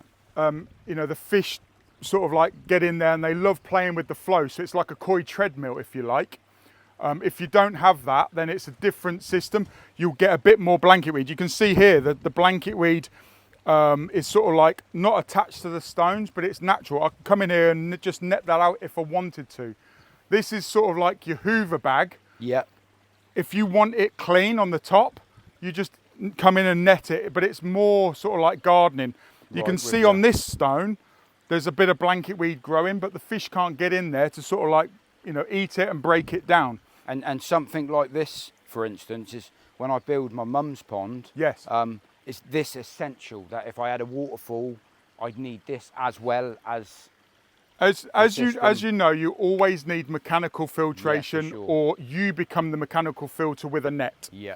You also need the biological filtration because that basically it breaks everything down, the waste and everything else. If you're keeping koi, Yeah. then you know you need a bigger filtration system. You know, essentially, okay, so this is huge. This is really designed for human immersion. So if you think of the waste that, not that people are doing number twos in the Yeah, pond, yeah. but at the same time is some people might go for a wee when they're swimming, or you know, it's got to cope with dead skin, but essentially it's a modular system. So you don't need one this big Yeah. for only koi. If you were just keeping koi and you weren't getting in there yourself, then you could cope with sort of like something, I would say 6 meters by 2.5 meters. Right, with you. For this sort of size pond. About 10 to 15% of the surface area of the pond, but we could whack in a load more fish in there. Yeah. With the size of the This is almost filtration. like bulletproof. Yeah, The well, way it's- you've designed the pond and. It's working with nature, so Yeah. the reason why it's so big, for me, I don't want to do maintenance. I Yeah. don't want to be messing around. You know, yes, it's a case of it's loading it up. It's not just turning valves or doing it automatically on a continual basis, like flushing a chain. Yeah. If you're in, you know, if you want everything, you know, if you think of chickens in a farm, you know, as soon as they defecate, it's got to be out the system. Definitely. And if you've got free range chickens, they're gonna do their business outside, and you're not sterilising it. You're not getting it out of the system because it's like free range chickens or free range fish. Yeah. You know, normally they come through and peck and you know just play around in it. But essentially, it's about enjoying the pond For sure. and not necessarily cleaning filters. When I had a koi pool, I would love getting rid of the waste. Yeah. Where now, and it's really hard for people to understand, where's that waste going? Where's it going? Yeah. Beneficial bacteria and stuff is breaking it down and turning it into water and CO2. So there's no actual waste. So beneficial, there is and there isn't. So there's still solid waste, but Yeah. at the same time, as if you add beneficial bacteria, it's like sending in an army Yeah. to eat the waste, With you. so break the waste down. So I'm not saying that there's an elephant in here dumping its big number twos, and Yeah. it's not big enough for an elephant. It's not or a hippo. Yeah. You think of a hippo, it just creates so much waste.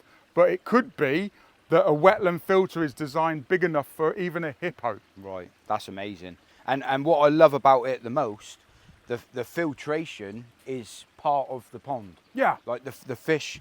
This is- the this fish is- can come in here. If you think about the drum filter, this is Yeah. the drum filter. This Or is if the you drum think about filter. your filter house, Yeah. this is your filter house. And this looks a lot. Don't get me wrong. I love my filter house, but the pump house, as I call it.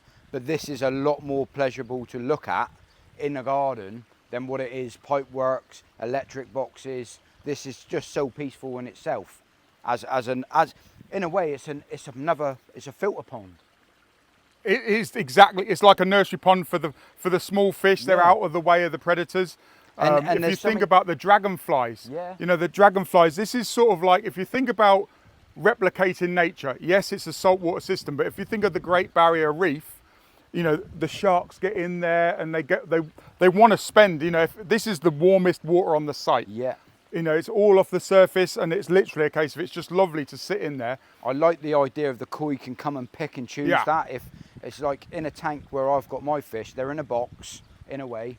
They've got nowhere to go apart from up and back. When the water temperature's at a certain temperature, it is what it is. They've got no shade, they've got no warmer temperature bits, they've got no basking areas. This, you can, and that's proof of the pudding why these fish are so much more happier koi than any other koi that you'll get in a box, to be fair. It's just like, and touching on that with the different water temperatures, if you think about in the garden, Yeah, in the day, we want to get in the shade. yeah, In the pond, there's shaded areas in the pond, and if you're in the swimming trunks, you're in there and it's like, God, it's freezing here. Yeah. It's because it's in the shade. yeah. But then if you come and sit in here, it's in full nice and sun. warm. And you're giving that option to the fish. Yep. Without even realising it myself until it started to be talked about as such. The more reasons of it all coming together and making more and more sense. There is something down there which I'm a little bit unsure of. I did mention in a clip a minute ago when I was doing it. Is that the sort of the filter itself, or Yeah, so essentially this is the top. So at Pond College we're in inspiration and education, but the reason why I'm getting on my knees, I'm not going to pray. But essentially this is a lid that comes off. It might bubble, but at the same time, this is an access port. Let me get that before I need to go and get that. So essentially what you've got is you've got the two lines coming in, Yeah. and there's another one of these, and you can probably start seeing this. It will start coming up through here. You can see that flow coming up now because there's no sort of like resistance. As you know, yeah, water takes the path of least resistance. easiest So route, yeah, now it's chimneying. Now it's coming up. There's no sort of like restriction here because there's no layers of gravel and rocks and boulders and stuff. Underneath there is another one of these. yeah, But again, I'm showing people all the time, you know, with the sort of like with the system, where in a garden setting you can have gravel over the top. You could put a load of gravel over this. You can put a plant. You can have a floating island. or you could just put a rock over it. Yeah. And the reason for that access point, just so I'm clear, when you say cleaning it out, if you was to put a pond hoover down there, Yep. and would it be any beneficial reasons for putting one down there and cleaning out maybe what's in there or not? Be perfectly fine, I would say it's really more drop a pump in there. So let's say that we were cleaning out this wetland now. Yeah. Because the fish can swim in and out, I've got to drop it basically down a lot lower. Yeah. So you're actually dropping the pond level down. If this was sort of like, if your mum wants to go for a wetland because she wants some fish, koi, then we would elevate this, and then you'd have a negative edge going into the pond. Then it's a sort of like a separate system. Then what you can do is switch it off, then sort of like put a pump in here. Once you get down to the gravel layer, then you can start, you know, washing it with a 3-inch hose. Right. And then you sort of like wash all of the waste and the muck, And all you know, the waste silt goes and through. sand, and it goes through, and then And you've then got you an take access it out port. from the bottom. So this is so this is a snorkel, and then you've got centipede. So it's essentially a big pipe Yeah. that slows the water down. So if you think about, you know, 40,000 litres of water, or 45, it sounds a lot, but it's a huge system for it to be slowly percolating up through. Where a lot of traditional koi pools and stuff, all of the filtration, you know, Yeah. if you put too much water through a UV, Yeah. it doesn't clarify It the does, water. yeah. If you put too much water through a biological chamber, it's just not going to do the job. But if you slow it down, Have the dwell time. you have that settling. Yes, there's waste in the bottom of this. I'm not worried about waste. Waste will actually attract more waste and filter it down to more microns and drum filters. I don't need to clean screens. I'm not anti drum filters. I love them, but it's for more fish farming conditions. Yeah. As soon as the fish defecate, you know, if you're trying to grow fish, if you're showing fish, if you're bowling fish, this isn't the system for you. I'm not saying you can't keep show quality fish in a pond like this. 100% you can. Yeah. It's more of a natural pond. If you were going to go to a beauty pageant, there's a compliment. Yeah.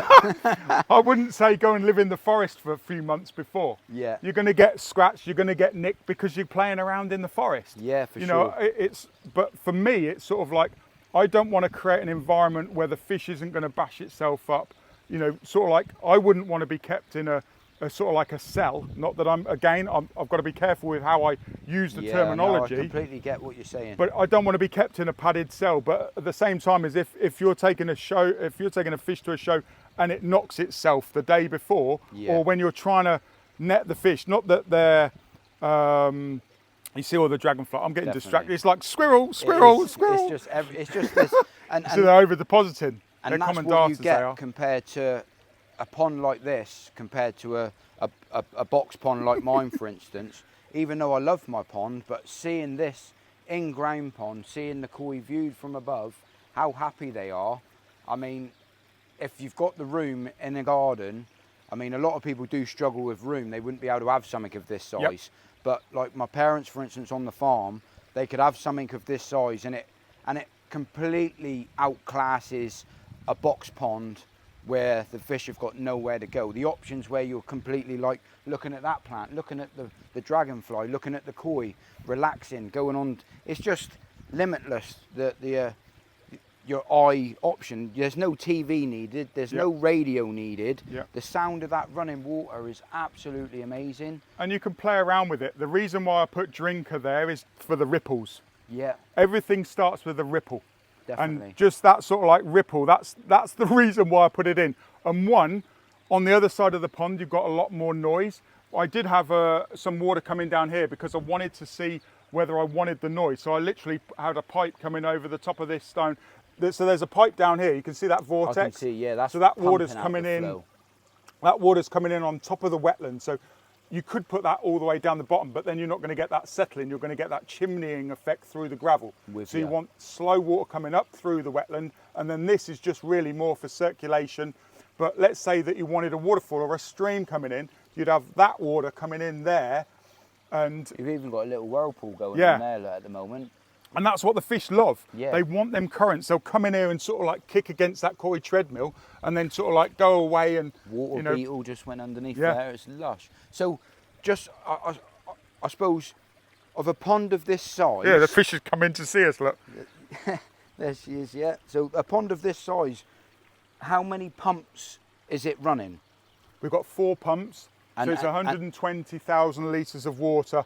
In there. She just wants to be, she's just such a friendly fish. She's not aggressive, she's not erratic, she just keeps giving me a kiss. That's amazing. And that fish is 20 years old, did you say? About 19. 19, yeah. That's amazing. But she's a real friendly one. She'll come and pick on Luna's ears and feet. And absolutely. If I get, I don't want to sort of like stress the fish out, but sometimes I can pick her out and sort of like feed her pellets. Obviously she's getting sort of like a bit, because I've got no food. Yeah. But sometimes you can actually sort of like pick her out and then she'll sort of like play with the fish. It sounds weird. No, but that's just human to fish connection. Yeah. That's absolutely amazing. She knows that something's going on. Yeah. But I just if she doesn't want it, she doesn't want it. But then she'll come back. So Norbert, I had for she actually got eaten by an otter. Right. In a 90-second clip, it came back to me 7 times.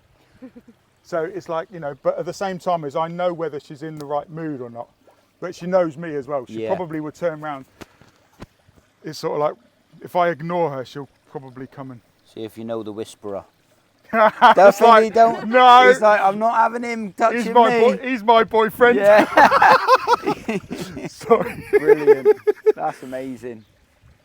I'm totally, gobsmacked really. I said a minute ago on the video the pleasure of what this is, of how this pond is, the way you've built it. I mean, I take me out off to you, mate, because it's completely inspirational to see, the amount of time me being in this hobby myself and people telling me you can't have gravel, it'll cause you nothing but problems, all of the rest of it, all of these stories. So just let me just sort of like share. So in 2013, I was sort of like anti-rocks and gravel. Yeah. In certain environments, it is bad. It does restrict flow. It does sort of like, it's a design rather than, so it's not the rocks and gravel that's the problem. It's the waste that's trapped in the gravel. And if you've got no way of cleaning that gravel, if you've got no mechanical filtration, pulling out the bits and the gravel is the mechanical filter, then what happens is it all gets masked and then you've got a single layer. With surface area on, you imagine how much surface area is in here and you've got a different biofilm on the gravel. But 10 years ago I was anti-rocks and gravel, but there was certain ponds that we built that had rock and gravel in because the customer insisted. They didn't want bottom drains. They wanted, koi with a gravel bottom because they prefer looking at a pond with gravel underneath, and they worked. And it's like, we would do a drain and clean because we had to do a drain and clean on bare liner ponds, if you call them a bare liner pond, whether it's fiberglass or a box. We would have to do a drain and clean on them because there's no sort of like mechanical filtration, because there's a pump in the bottom of the pond. The pump's not pumping out bits. That's why the bottom drains much better than a pump in the bottom of the pond. But then when we did the drain and clean, the gravel's not got that much waste in it. Yes, it's got waste in it, but it's not got that much waste in it. Where if you don't have the right skimmer or the right intake bay, and let's say you've got an under gravel filtration, all the waste is in the gravel, and yes, it doesn't work when you've got the balance wrong.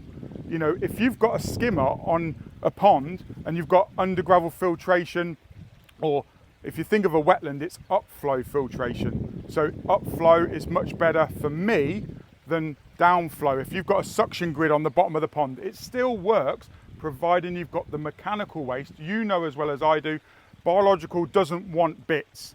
It wants poo, or it wants liquid waste, and you know, most of the waste that comes out of fish is liquid waste, same as humans. You know, it's literally a case of the waste is liquid. That's what the biological stage is for. It's not designed to take solid. So if you think about the fish defecating, doing the number twos, that wants to be out the system, where actually in a wetland, in an ecosystem pond, you need that to feed the bugs. You need the bugs to feed the you know, everything else. You know, like if you think of algae is the start of life. Daphnia, and then it all goes up to the fish.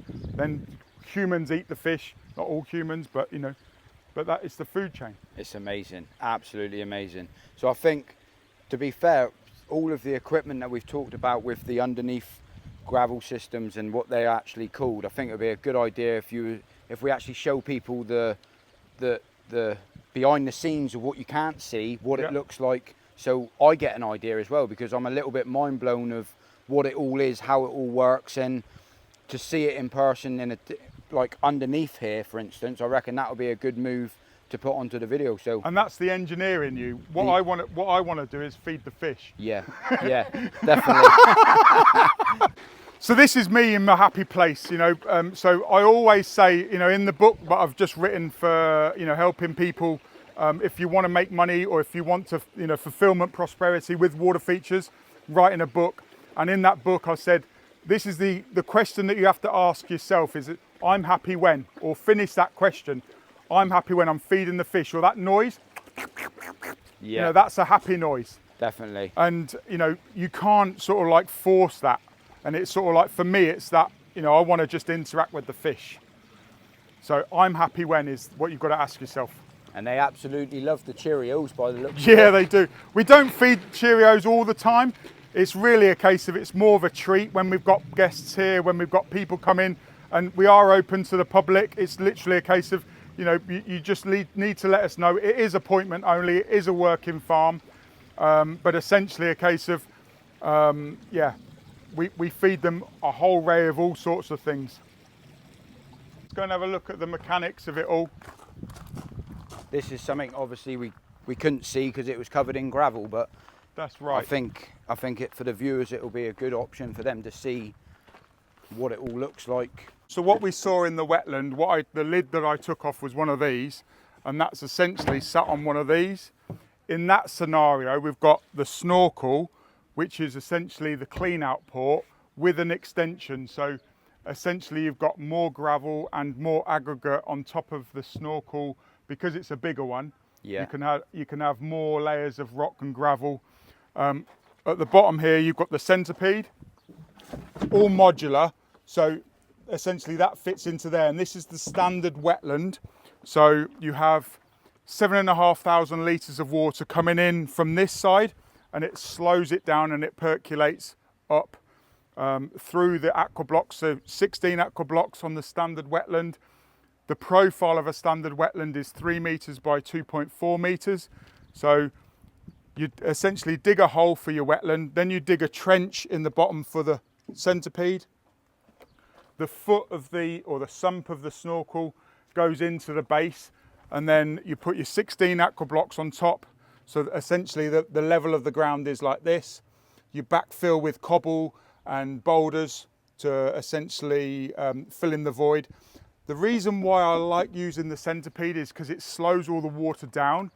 And you know, years ago, before all of this stuff came in, I used to drill pipes, use 4-inch pipes, just like what you've used before, drilling out great big holes and stuff. But what would happen is you'd get a chimneying effect because of sort of like a small hole, you get a lot of water coming out very quickly. Right. But with this, it's sort of almost like it's not restricted in any way.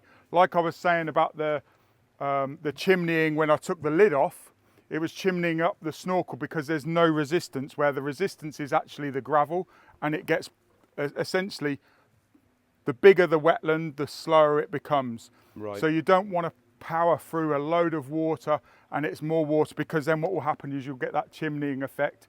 So it's all designed. It's got a lovely flat bottom as well. To sit on the bottom, yeah. So when you're cleaning it out, it all sweeps down into the sump. So it's really designed for, you know, cleaning out the wetland. You know, if you're doing a traditional swim pond, you might use drainage pipe instead of this sort of stuff. But the problem with that is you're only designing it for human immersion, not human immersion with fish. So when you're dealing with lots of solids, or like I was saying about a hippo, Yeah. you know, a hippo could, you know, as long as you've got it big enough, it's all modular. So essentially you can have 4 centipedes coming in at 4 different angles. So you can have one snorkel and then actually have 16 centipedes with a load of aqua blocks, and then you can filter an entire lake. I believe at the moment in time, the biggest aquascape system is about 5 acres, 20 foot deep, the pond. So it's literally modular as anything. You don't need a wetland filter 100% if you want to build sort of like a small koi pond and a few koi. You can have one of these, which is the Waterfall filter, which is on the lockdown pond. So this is the 6,000 biofalls. And that comes as a kit? It comes with a large pond kit. So if you want to have a wetland, then you want to buy all the components separately, and we can help you with that design. That's what we basically do. If you're looking purely for koi, then I would recommend going down the wetland route on a standard wetland. We are putting the kit together to basically to buy that, so you can essentially buy a standard wetland. Either that, or you can buy the large pond kit and keep a couple of koi in it. It's not a koi pond, it's an ecosystem pond with a skimmer on one side and then the waterfall filter on the other. Very, very easy to clean out. This has got pads in here. You can put your different biological filtration in here as well if you wanted to. It comes with a rock tray, and that essentially is a case of it disguises it more. So you can add a load of plants in around that as well as? Yeah, so essentially how that fits in is you've still got enough room to get to the pads and everything, but you can disguise all of this and literally make it look like the wetland on a mini version. So you can have rocks, you can have stuff going, as long as you keep this bit open to get the pads out and stuff. I have known other contractors to fill this or put rocks and gravel on the Metalla pads as well. So essentially you can make it so it completely disappears. Wicked. And then you've got the reversible faceplate, and then that's how the liner gets sealed to the actual waterfall filter. So on the bottom of these, I've noticed there's some holes there. Are they 2-inch holes which you can put a tank connector onto them, is it? This is, and it comes with bulkheads. Yeah. One comes with a blanking cap. Yeah. But what we tend to sort of like use is you can put in a clean out port. So on the lockdown pond, we've got one coming in via a 2-inch bulkhead that comes from the skimmer, and then we've got another one that runs to waste. So then all I need to do is open up the valve, and then it cleans the. So it's essentially a backwash system. You do get ones with 3-inch bulkheads. So if you're using a lot of water, or you're using these in combination with other types of filtration, you can actually have a 3-inch bulkhead as well. So you can have a lot more water coming through these. We personally always recommend that people go on the 2-inch, but you can have a 3-inch version as well. And that's all in you can get that as the biggest kit you do, the lockdown kit. Yeah, the lockdown pond is kit. the large pond kit. We can go and have a look at the different pond kits now. It all basically comes in one box or on one pallet. Yeah. But if you think of this as a complete aqua block, so this is part of an aqua block. So you put another section in there, you put another one of these panels this side, so it's a complete unit. But I've just shown you this as a demonstration because this is how you make them up. They come flat packed, 52 on a pallet. And the reason why I've come over here is, if you imagine this is a solid aqua block, if you have a piece of gravel that sits in, you know, in here, it will block up, and you know, it's a case of it restricts the flow. So what you do on a wetland scenario is you use sort of like head-sized boulders to start with. Yeah. On top of the, you're trying to slow it all down. The more smaller gravel is on the top. Right. So you can have sort of like a decorative, you know, even sort of like a very, very fine layer. But what you don't want to do is put anything small on these. Yeah.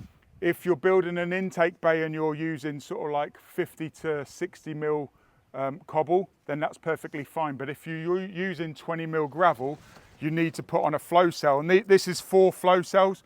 And essentially the gravel sits in this hole, but it doesn't block it up, because essentially you can have water coming in one hole and then it will travel and then come out of another one. So if you have a piece of gravel that blocks that up, and this is what you can see in the bottom of the intake bay. So the slug will crawl over the top of this, or right, with you. You know, like newts and stuff, they'll go in, and there's not a real high velocity area because of it's over. So if you imagine this is 4, if you imagine on that intake bay we've got 20 of these. Yeah. So that's how big it is. You know, yes, it's very much, we've got the walls around, but essentially you've got 20 of these. So it really it spreads the, you know, if this gets blocked up, then it starts sucking from here, but it's not sucking up like loads from here. Yeah. And the way that we designed it, we put some rocks on the intake bay just to, or actually to bring it around that way. So it's actually a circling motion, so it collects the waste and it doesn't go back into the pond. If you don't have an intake bay on the side, sometimes it's a case of, or let's say the torque or the toe isn't enough. Let's say that the opening was huge and wide, it would just be coming through gently, but you want to create that sort of like weir, torque, toe, and basically it traps it into the intake bay. So, you know, it's all good. Happy days, mate. Let's go and have a look at the pond kits in the boxes, eh? Over here, Mark, is this where all of the warehouse is? And I've seen you got a load of stuff. Is this new deliveries turned No, up? this is stuff going out today. We've got 2 contractors that have put some orders in. So I believe this one's, it's a trio of spheres. This is going up to Leeds, and we've got another one going up to Manchester. So is this the main stock room then of all of the different stuff? This is the sort of like the big and bulky items. Yeah. You know, next door we've got all the sort of like the other bits, you know, like bits and bobs, you know, like bits of glue, treatments and everything. In here it's more bigger, bulkier items. This is actually a kit that we've made up. This is a 5-meter pondless stream kit. So it's not 5 meters high waterfall. It's more of a sort of like a 5-meter long stream with everything that you need. And a dosing system, so you're putting in that beneficial bacteria or prevent, depending on what you want. This is a large pond kit that's come from Aquascape, 3.5 meters by 5 meters. Everything is in the box. So essentially, you order a pond kit and everything comes apart from the rocks, gravel, fish, plants. You know, that's the sort of like the decorative stuff. So it's like buying an aquarium with a filter. You know, you get everything that you need to keep that water sweet apart from the rocks and the gravel. So we've got loads of decorative, so it's all the big boxes are all decorative items. So you've got medium stack slate urn, you've got large stack slate urn, small. Next is the extra small, which is the smallest one that you can have with the fire. You know, later on we'll put the fire on and you'll see all the fire elements. Then you've got the scalloped, we've got small, medium and large scalloped. We've got a few rippled urns left. These are the last few in the country. And then on our left-hand side, we've got more spheres. So these are all the decorative products, the real big, bulky stuff. Yeah. We've also got the extra small. Just going back to these ones as well, the last few in the country, these are the ones that you had spray painted? The ripple ones, yeah, we've had those. They're the ones with the spray paint on. Yeah. And the scalloped urns are the ones that we put the acrylic on. And they're a feature where you can have, as you just said, you can have the fire pit in the top and have the water as well as. Yeah. So that's something that, to be fair, Mrs. Whisperer was saying earlier on that she would quite like to do something like this. So we'll carry on, but we might have to have a look at that in a minute. And with the fire add-on kits on here, it's like a tiki torch. So you put the citronella oil in it, so you don't have to plumb it in from a gas point of view. You know, so it's not, you don't need to be Corgi registered to add fire to these water features. Brilliant. And that's all stuff you sell separately Yeah, as well? yeah, it's all modular, and then you've got the small stack slate sphere, which is 18 inches or 45 centimetres by 45 centimetres. This is an amazing, you know, decorative item. For most gardens in the UK, this one is the right size. Yeah, I really like that. Mrs. Whisperer liked that one as well when we was walking around. We've also got some decorative filter urns. So not all ponds are huge, not all ponds are designed for koi. So let's say that you had a mini wildlife pond for a few tadpoles, maybe the odd newt, you know, a frog. Then you can have a filter on the outside. Naughty dogs, we've got mini stack slate urns, we've got dragonfly spitters, we've got a fairy planter spitter, which is quite a nice one. You see the little girl spitting out water, and she's got a flower pot for her hair. Oh, excellent. So to be fair, the options that you've got here available is endless, really. Everything that we've seen earlier on in the video, all of the stock to make those ponds that we've seen is all here and available. So next door, we'll have a look at the skimmers and the waterfall filters. This is really the working shop. We've got bits everywhere. If you come around here, I'll show you the... It's absolutely loaded in here, isn't it? Yeah, we've got nearly £1 million worth of stock. Not that I'm worried about that, but certainly if this is the sort of like the top of the waterfall. So if you imagine you've got your 2-inch line coming through, you put this through this is like the bulkhead or a tank connector through the liner. So the liner comes up and you sandwich it in there. So you make a hole. Maybe one time I'll show you how to do that, or you know, this is essentially a diffuser. So water comes in here rather than an aggressive shooting out. It comes, hits the baffler, and then on the side view, everything's forced down underneath, and then it comes out the front. So it's like a lovely blade. Oh, cool. And this is the big one. And you can also install them like this. So then you can cut out a section, and then you can have it right up against the wall. This is a 12-inch or a 30. So it's a lot smaller. So that's 22-inch. This is 12-inch. You can have about 4,000 litres of water over a foot, and you've got 1 centimetre. So if you've got a 4,000 litre an hour pump at the right head height, then you can have 1 centimetre of water coming out all the way across. If you put a smaller pump on or put a bigger pump on, then obviously the thickness of that water will change. Right. You know, if you put a smaller one on, let's say that you've got a 3,000 litre an hour pump, it won't spread it out all over it. So there's different ways you can set it up on its side, you know, like I just showed you, and cut out a smaller section or whatever. Then we've also got everything that you need to glue liner together. We've got seam tape, we've got cover tape. Here's the fire add-on kits. So you can see it's literally like a bit of concrete with a fire torch in there. And then literally it's a case of you just fill it full of citronella oil, then you can just light it, and it will last for about 4 to 6 hours. Oh, brilliant. I'm really looking forward to seeing that later on. So this is for the 6,000. This is like a spare pad. So you can buy the spare pads in the different media. You can also add to the media. So some people use alpha grog. Some people, like yourself for mountain tree, will use different ceramic medias. But the bio balls they're designed really for easy cleaning. Yeah. Different people, different, the plastics, they have a little bit different biofilm. So having a combination is a good thing. This is just underlay. We've got loads of underlay. You've also got the ST auto doser, which is the small doser. Essentially, it's like an IV for a pond. You don't need them, but it makes the water sparkle. So it's sort of almost like you have beneficial bacteria in there, or you can have sludge beneficial bacteria, and it will basically clear a pond. This will sit on any pond, even a koi pool. It will help with any treatments and stuff. And also there's a bigger one which can have 2 in. So you've essentially got a bigger unit. You can have one bigger bottle. So it's sort of like for a lake or a big, this was the one that we would have on the koi palace if I was to put one on. And also you can have 2 pumps in there. So you could have 2 treatments going in, one for maintaining and one for cleaning, or you could put protect on there. Let's say that you've had a problem, or you've taken some fish to a show, You can put the product called Protect on. It's got tea tree oil in and stuff. It's really good for calming the fish down. It's not sedate, but it's still, it just protects them. It gives them a little bit more of a slime coat and protects the fish. What else have we got? We've got floating islands, self-explanatory. We've got the rock trays for the 1,000 biofalls doesn't come, but this is a separate line item that you can buy, whether you want to buy a rock tray for the 1,000. Everything essentially you need to build an aquascape ecosystem pond with rocks and gravel. We've got the lights, we've got contractor plaques of lights, so you don't necessarily need to buy them all singular.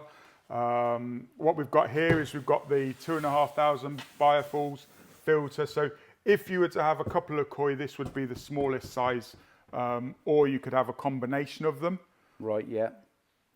It's all interesting stuff. So you've got a 1,000, so it will do up to 3,785 litres in the UK or 1,000 gallons in the US. And I know that people watching YouTube, they're not all just from the UK, there's some people from the US. And these products are pretty much available most places in the world. You know, there's some places that it is a bit harder, but we can ship stuff all over Europe. We've got friends down in Australia, we've got people in Canada, USA, so we've got people everywhere. And then we've got obviously the skimmers. This is a DIY skimmer, which will cope with ponds up to 200 square feet, which is more of a sort of like a DIY product. So if you've got anything that you want to do yourself, then, you know, if you don't want to buy a pond kit, let's say that you want to put a skimmer on your pond, or you're building a different type of pond, you can put a skimmer on here. I've also thought about with my wildlife ponds, if you think about the intake bay, sometimes it's quite complicated. So you could build a mini intake bay out of a skimmer. So you basically install it on the outside, you take the weir plate off, so then frogs, newts, you know, all sorts can go in there, and essentially you fill that full of you know, like a bit more media and gravel, just like an intake bay, but it's more friendly for the wildlife. But I've got to do that and test it out. This is what we do at Pond College. We basically play around, test out and see what works and what doesn't work. Yeah. Too much yibbity yabbada. Too much yibbity yabbada going on. That being said, we're going to have something to eat. And yeah, well impressed with the setup here. Can't believe how big it is. Right, Mrs. Whisperer, don't hang around, look. Straight in for the spread. That's the hammer. Just inside of here though, I'm just blown away. Everywhere I come, it's just the way this is all set up. Everything's here, show you the way it's different ways of doing stuff. So in here, Marcus, it's more of the college side of things and more of the learning. Yeah, so we can host about 25 people in here for events. We've got an indoor sandbox, so let's say that it's cold outside or snowing outside, raining, we can get in here and we can play. Obviously the kids have made a mess, but at the same time, this is what it's all about. We've got heating above, so we can switch the heating on. We can make it a real studio, so if we wanted to do something, but again, it's just, you know, let's say we're having a class. Yeah. We can set up tables, we can set up the chairs, and literally it's a case of we can do a demonstration live with stones, with the fiberglass features. We've got an Aqua Basin 45 sunk in there, so we can change the different things, and we can have a play around. You see one of the fire bowls, just like the ones outside, we spray painted it for Halloween, and that looks really cool when we've got UV light on there. Right, yeah. And then, of course, this is all just sort of like catering. Charlotte's the catering manager here, so she makes sure that you get fed and watered. And then we've got other bits and pieces. We've got like a lounge. We've got the gas fire pit. This might be interesting. This looks really cool. So it's just literally, you know, in the winter, you know, we just literally come and sit. We've got friends around or whatever, and it's literally a case of we can turn this on. Beautiful. That around any pond outside in the garden really looks special, that does. It's still sort of like DIY. It's a gas bottle. It's just like a barbecue. It's not for everybody. It's a little bit of a bigger installation than the tiki torch, but you know, it's really good. Really nice, mate. I like that. And this is like the demonstrations up here. I suppose you can sort of explain to people what's what on a poster as well. So yeah. Underneath the pond. Yeah, so if you think about, we get a lot of gardening clubs and stuff, you know, people come in and they want to know how the pond works. We've got numbers of diagrams around, and you can see here, this is sort of like a classic small ecosystem pond. You've got 7 different elements, The rocks, the fish, the plants are part of it. Yeah. So if you don't have the fish and plants, then they're not moving the insects, not the insects, the gravel and stuff. If you don't have the fish, then the insects do the work. So if you think about Daphnia, Daphnia will clear green water. Daphnia doesn't want to go through a UV. You know, but essentially this is the pond system. Skimmer on one side, which is the mechanical, then biological on the other side, which is the waterfall filter in different sizes. And then on this side, we've got the pondless stuff, which is like Forsley Falls, basin at the bottom. And then you've got the spillway diffuser like we saw inside. This is like the spillway box, 22 inch or inch, 12 inch, depending on the length of the stream. So if you think about the largest stream kit that we do in a kit form is 8.5 meters ish, all the way down to no stream. It's just literally a waterfall. And can you have that sort of setup going straight into a pond? You can have, you can have a stream, you know, so if you think about this, with a pond kit, you get the pond liner and you put the waterfall filter on the actual pond liner itself. If you want a stream, you just literally buy a streamliner and then set the biofalls or the waterfall filter further back, and then it goes back into the pond using, you know, like that extra stream. It does take a little bit more time, but really you're only buying a little bit more material. So having the waterfall on the side of the pond or further away, just buy some more liner, buy some protection. So you've got 3 layers. You've got underlay, liner, overlay, then rocks and gravel or whatever you want to build in the stream. And then you can have it, you know, like I said to you before, you can have it 35 foot long or what have you. You can also have a deep stream as well. I don't know if you know this. So it's sort of like you can, just like you've got the wetland, the fish can go into the wetland. You could have a deep stream. So actually, you like the Zen, you could take this right back and sort of like have a deep stream with the biofalls, as long as you're making sure that there's oxygen going on. If you have a decorative features and stuff, the waterfall is an integral part because it obviously oxygenates the stuff back in. The skimmer's taken off the oxygen, most oxygenated water, no pumps in the bottom, no bottom drains. But essentially, if you have a deep stream, as long as you've got something bubbling and you know, making the more surface area, especially if you've got aerators in at the bottom, but you need to make sure that we've got that aeration. Let's have a drink. Let's go and get some drink. Right then, Mrs. Whisperer. So after having a lovely snack there laid on for us, we got loads of things to think about of the project of how we're going to design Mum's Pond. There's loads of ideas to think about. It's endless, really, isn't it? I mean, the sky's the limit, as they say. And well, hopefully Mark will come. I'll have a word with Mark and see if he can come down to ours to give us a bit of a helping hand when we start the project of building my mum's pond. But is there anything that you've seen while you're here that you're interested in? Because I know I've seen some cool things that I want to play around at home. There's a few things. Should we have a look and buy something and take something home and have a little bit of a play just so we can get something set up in the garden? So we'll go and ask Mark. I'll show you what I like. So I like something like this. I think would look quite nice. It just looks like it could go right by our ponds. There's no maintenance. It just like, it is what it is. No pond attached to it, just a feature. Yeah. But what are you thinking? Are you thinking like a candle in the top or one of the fire lighters in the top? Yeah, that would look quite nice, and maybe a light or something on it as well would be quite nice. I prefer this design than the urns. I don't know, I don't know about you, what do you prefer? To be fair, I'm just blown away with everything here, what I've seen, to be honest with you. So it's completely up to you. If you want to get something, we'll get something. Right, Mark, literally having a bit of a chat with Mrs. Whisperer, and she says she wants one of the features out there, what we've just had a look at. Can you put us together what we need to get it set up? And she really wants one of the fire lighters in the top of it. Yeah. So if you can grab us some bits, put it together for us, and then it'll give us something to have a play around at home. So the extra small sphere? Yeah, the extra small one, please. One of these. And then we needed a basin. Here's one I prepared earlier. Happy days. So this is a kit, this is everything that we need. Yeah, so essentially you've got a basin underneath, holds 100 litres of water, decorative feature on the top, which will bubble up. We've also got a light, which will basically create a sort of like a flickering flame in the top. We've also got your fire element that will just sit in the top of there, so you can have your tiki torch. So that'll be really good.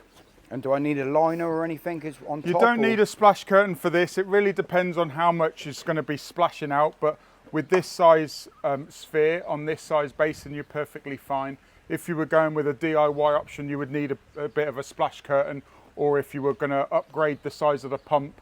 But with this size basin, what I would recommend is the kit for the extra small sphere kit. So. Oh, brilliant, mate. Happy days. And for the viewers out there that are watching this and they're thinking, what am I doing with this? The only thing that people's actually going to see is just the, can't even say it, just like the sphere, like the one in the next to the lockdown pond. Yeah. Just like this one here, like you were saying, you'll see this, obviously, what goes round it, you can have, get creative freedom. So you could have it in your gravel. You don't need to put moss on, but you can put the moss on. It depends really what you like. Yeah. Some people like the moss, some people don't like the moss. There's treatments that you can put in to keep it absolutely pristine.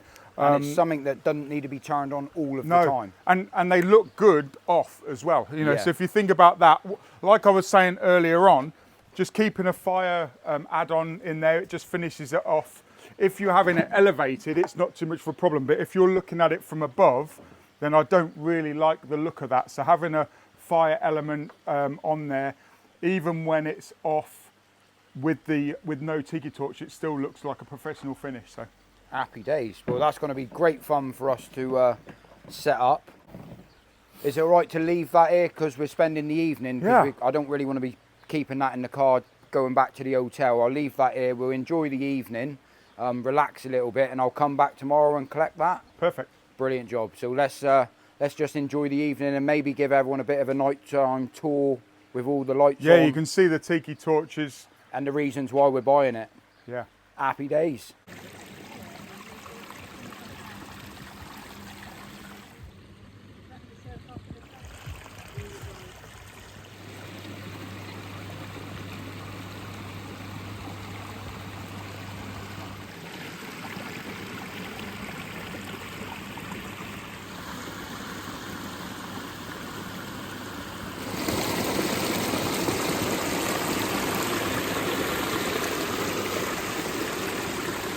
This waterfall is absolutely incredible.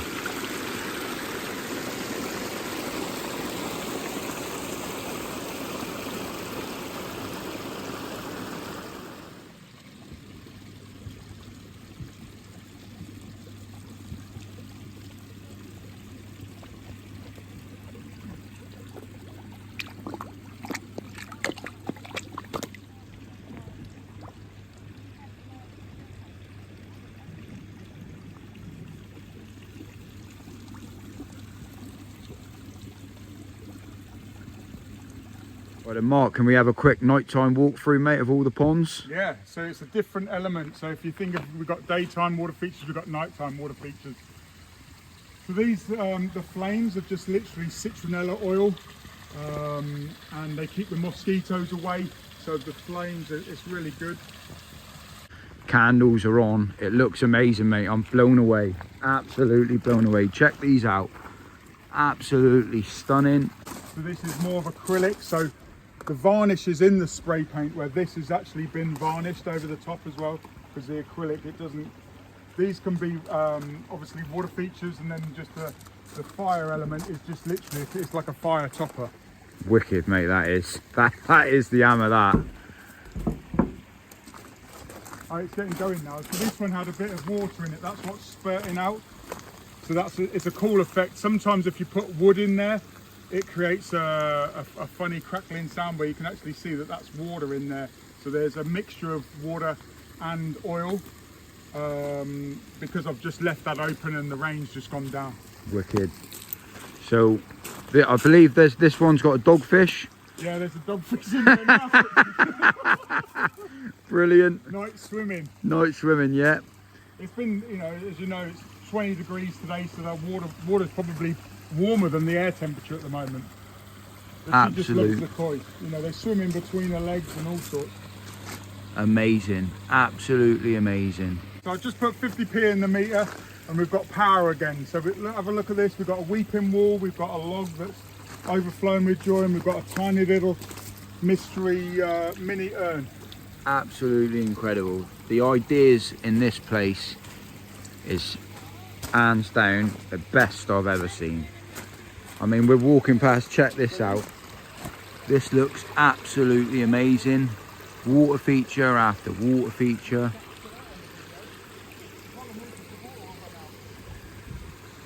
Coming down through here, I mean, look at these urns. And Mark supplies everything here. I will leave his link to his web page. The key thing with lights is making sure people don't trip up. And you can see we've got some path lights. We've also got colour changing lights, and we've got a couple of different lights on this one. But essentially, these path lights, you've got the top to stop that car headlight. You know, no one wants to look at a car headlight. So you can see all of these lights. They shouldn't be facing you. They should be in the water. They should be in the foam, just to keep that. You know, then you get that lovely effect. That is hands down the best waterfall I have ever seen in my life. Man-made. Man-made. The light is shining on the surface, and you get a little bit of movement, and then it basically reflects the light back up onto the rocks, and you can see the flickering. It's just like sunlight hitting the water, and then it just shines. This is unbelievable. I think that's what tripped the electric, because that's using a lot of electricity, all the lights, all of the power, and I think this is the one that, yeah, I needed to put 50p in the meter. Yeah, we've only got about 2 minutes left before the 50p runs out, but absolutely incredible. I mean, this is something that you dream of having really in a garden. Having something like this, absolutely incredible. Next level.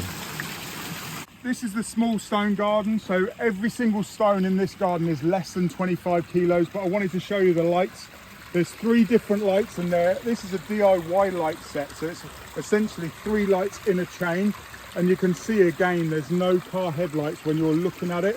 They're all strategically placed, but if you move a couple of stones, then you'll get that, what I'm saying about the car headlight. You see, it's, Yeah. you don't want to be looking at that. Definitely So not. strategically placing stones, so then you don't see the light fixtures during the day. You know, a lot of these lights, you can foam them, you can moss them in, you can do all sorts of stuff, because no one wants to look at a light during the day. And this is another kit as well with the filtration down there. With that.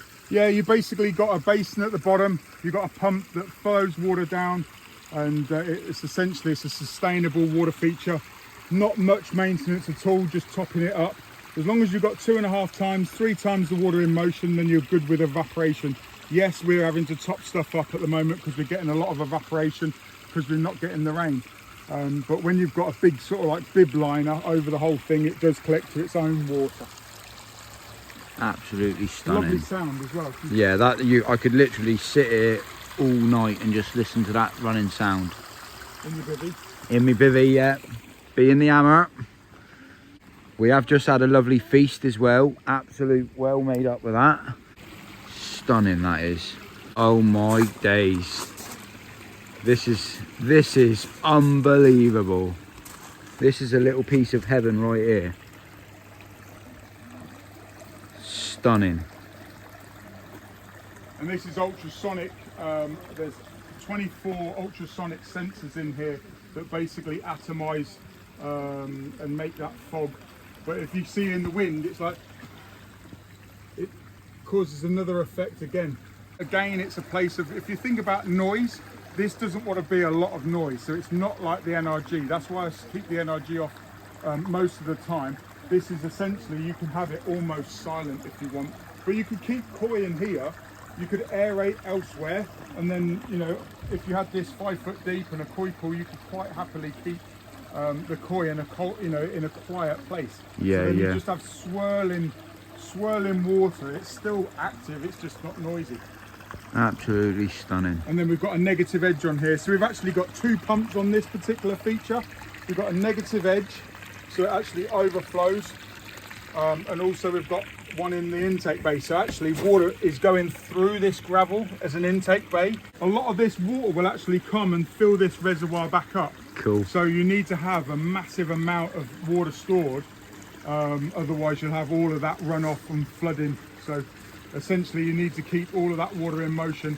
And again, going back to the same sort of thing as the pondless waterfalls, 2.5 times, 3 times the water in motion should be collected underneath.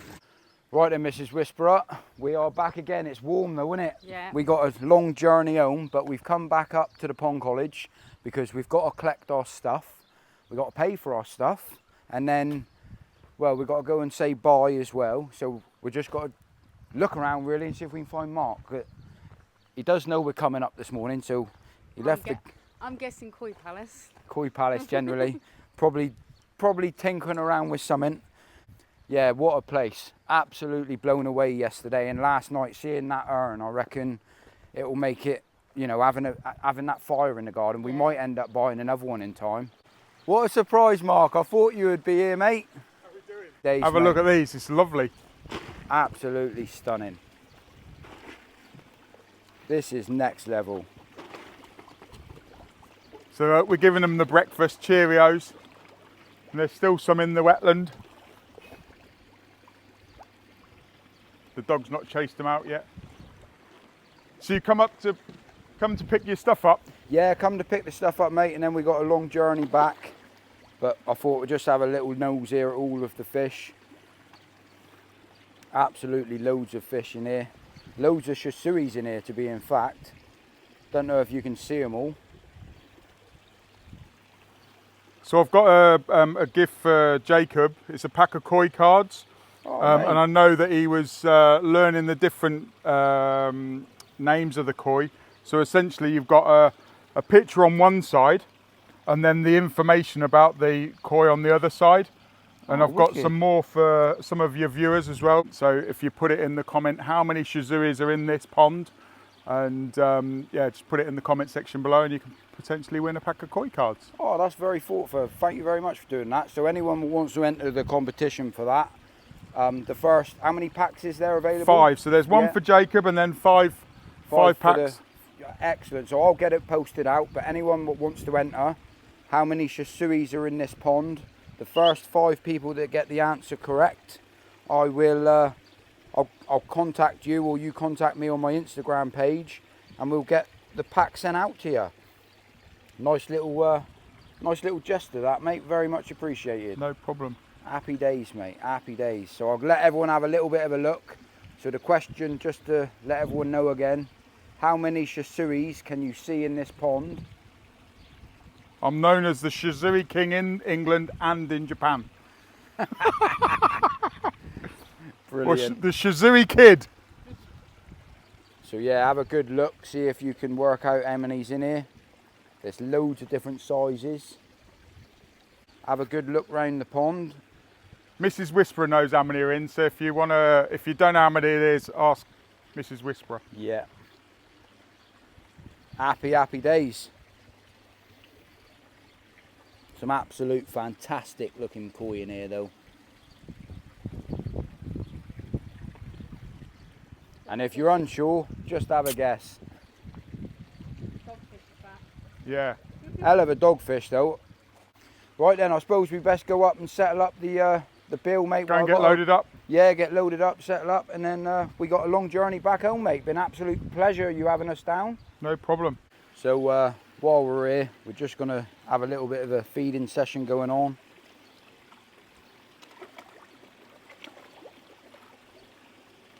Next level, mate, this is. What an absolute banger of a day to experience this as well. Certainly come up on the right day for sure. And you've got the dog fishing getting involved in it as well. Look. And it's just proof of the pudding. Having seen that dog in there now, I think my mum's going to be a lot more Up. pleased and calm about it, knowing that the dog can get in and not cause any problems or issues. Amazing. And the koi's not even bothered, are they? No, the thing is the koi will sort of like sometimes intimidate the dog. Yeah. So, you know, she's basically just telling them, you know, stay your ground, you know, like a kid. If you imagine some kids sort of like go, get away, where she's just like, you know, they hang on her ears, they suck on her toes. It's brilliant, absolute brilliant. I think I'm going to get in there later on. You're going for a swim? Yeah. I don't blame you. I would join you, mate, to be fair, if I didn't have a 3-hour drive back home. This Whisperer's backing up, ready for us to get loaded, and then we'll settle up the bill. Happy days. We've got all the gear all loaded up. Happy days. I've got you also a gift, which is essentially something for you can try out. So this is some blue glue. It's a PVA or PVC pipe cement, which is blue. So when you're dry testing your pipe work, you can put it on, and it's a blue glue. It's amazing. The first time I used it, I was like, wow, this is just amazing. Good stuff. You don't miss you know, when you're dry and fitting it, you're doing a pre-run, you know where you've glued. So you can have that. And also here is one of our foam guns and some Waterfall foam. So you can have basically a play with it. When you come to do a waterfall, or when you're doing your mum's pond, essentially this is a foam gun applicator, and this one's special because it's Teflon coated, so it's non-stick. It's just like a frying pan. You can just literally pull off the old foam. So there you go. Always keep a foam gun on it though. Oh, excellent, yeah. Otherwise it will cure inside or cure in the end. But yeah. But as it's set up like that, it'll be fine. Yeah, literally you just make sure it turns off, the trigger won't pull, and then you can literally keep it. Best thing to do is to keep it stowed away like this. Yeah. So then all of the foam will basically sit there. If you stand it up like that, it's much better to keep it upright. Cool. Thank you very much, mate. Happy days. No problem. Right then, I suppose we better wrap this video up. It's been an absolute pleasure you having us down and showing us around your place. Very much appreciated of having us down. And well, hopefully, Mark, next week, if you're free, you can come down, give me a bit of an helping hand down my neck of the woods, and run me through what I should or shouldn't do, or what might work better than, I don't know, just as ideas maybe. Yeah, the best thing to do is come have a look, and then I can come, like you say, go back to your mum, see what she wants, and then I can come out and we can basically go through a design or what system would work best, and then it's sort of almost like give you the tips and tricks and what we need, and then we can sort out all of the different products that you need. Oh, brilliant. Very much appreciated, mate. It's been an absolute pleasure coming down. I'm going to get in the koi palace. I don't know about you, I'm sweating. It's definitely warm. But no, thank you ever so much for having us. Absolute lovely food you've given us as well. You're welcome. Come again. Please come back and see us. We will for sure. But before you get in that pond, give us that mic back and give us an handshake. Happy days. So you're actually jumping in or just going in? No, I'm just walking. She might come for a swim though, that's the only problem. You ain't got your phone in your pocket, have you? It's waterproof anyway. That's absolutely great, that is.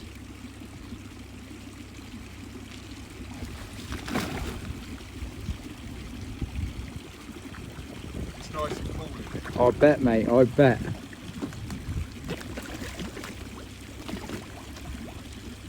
That's a man who loves his fish right there. That is the absolute hammer. See you next week. See you next week, mate. Thank you ever so much once again. I'll leave you to it and enjoy the evening. See you later. Cheers, mate. So on that note, Mark, I'll see you next week, mate. And I'll see you through the window. See you through the window. He certainly knows my videos. So on that note, guys, thank you very much for watching this video. I hope you've took a lot of information of what Mark's saying about different filtration systems, different water setups, different water features that's available here at the Pond College. I will be leaving all of the links down in the description of the video. And on that note, guys, if I don't see you in a week, I'll see you through a window. Thank your mother for the Pond College.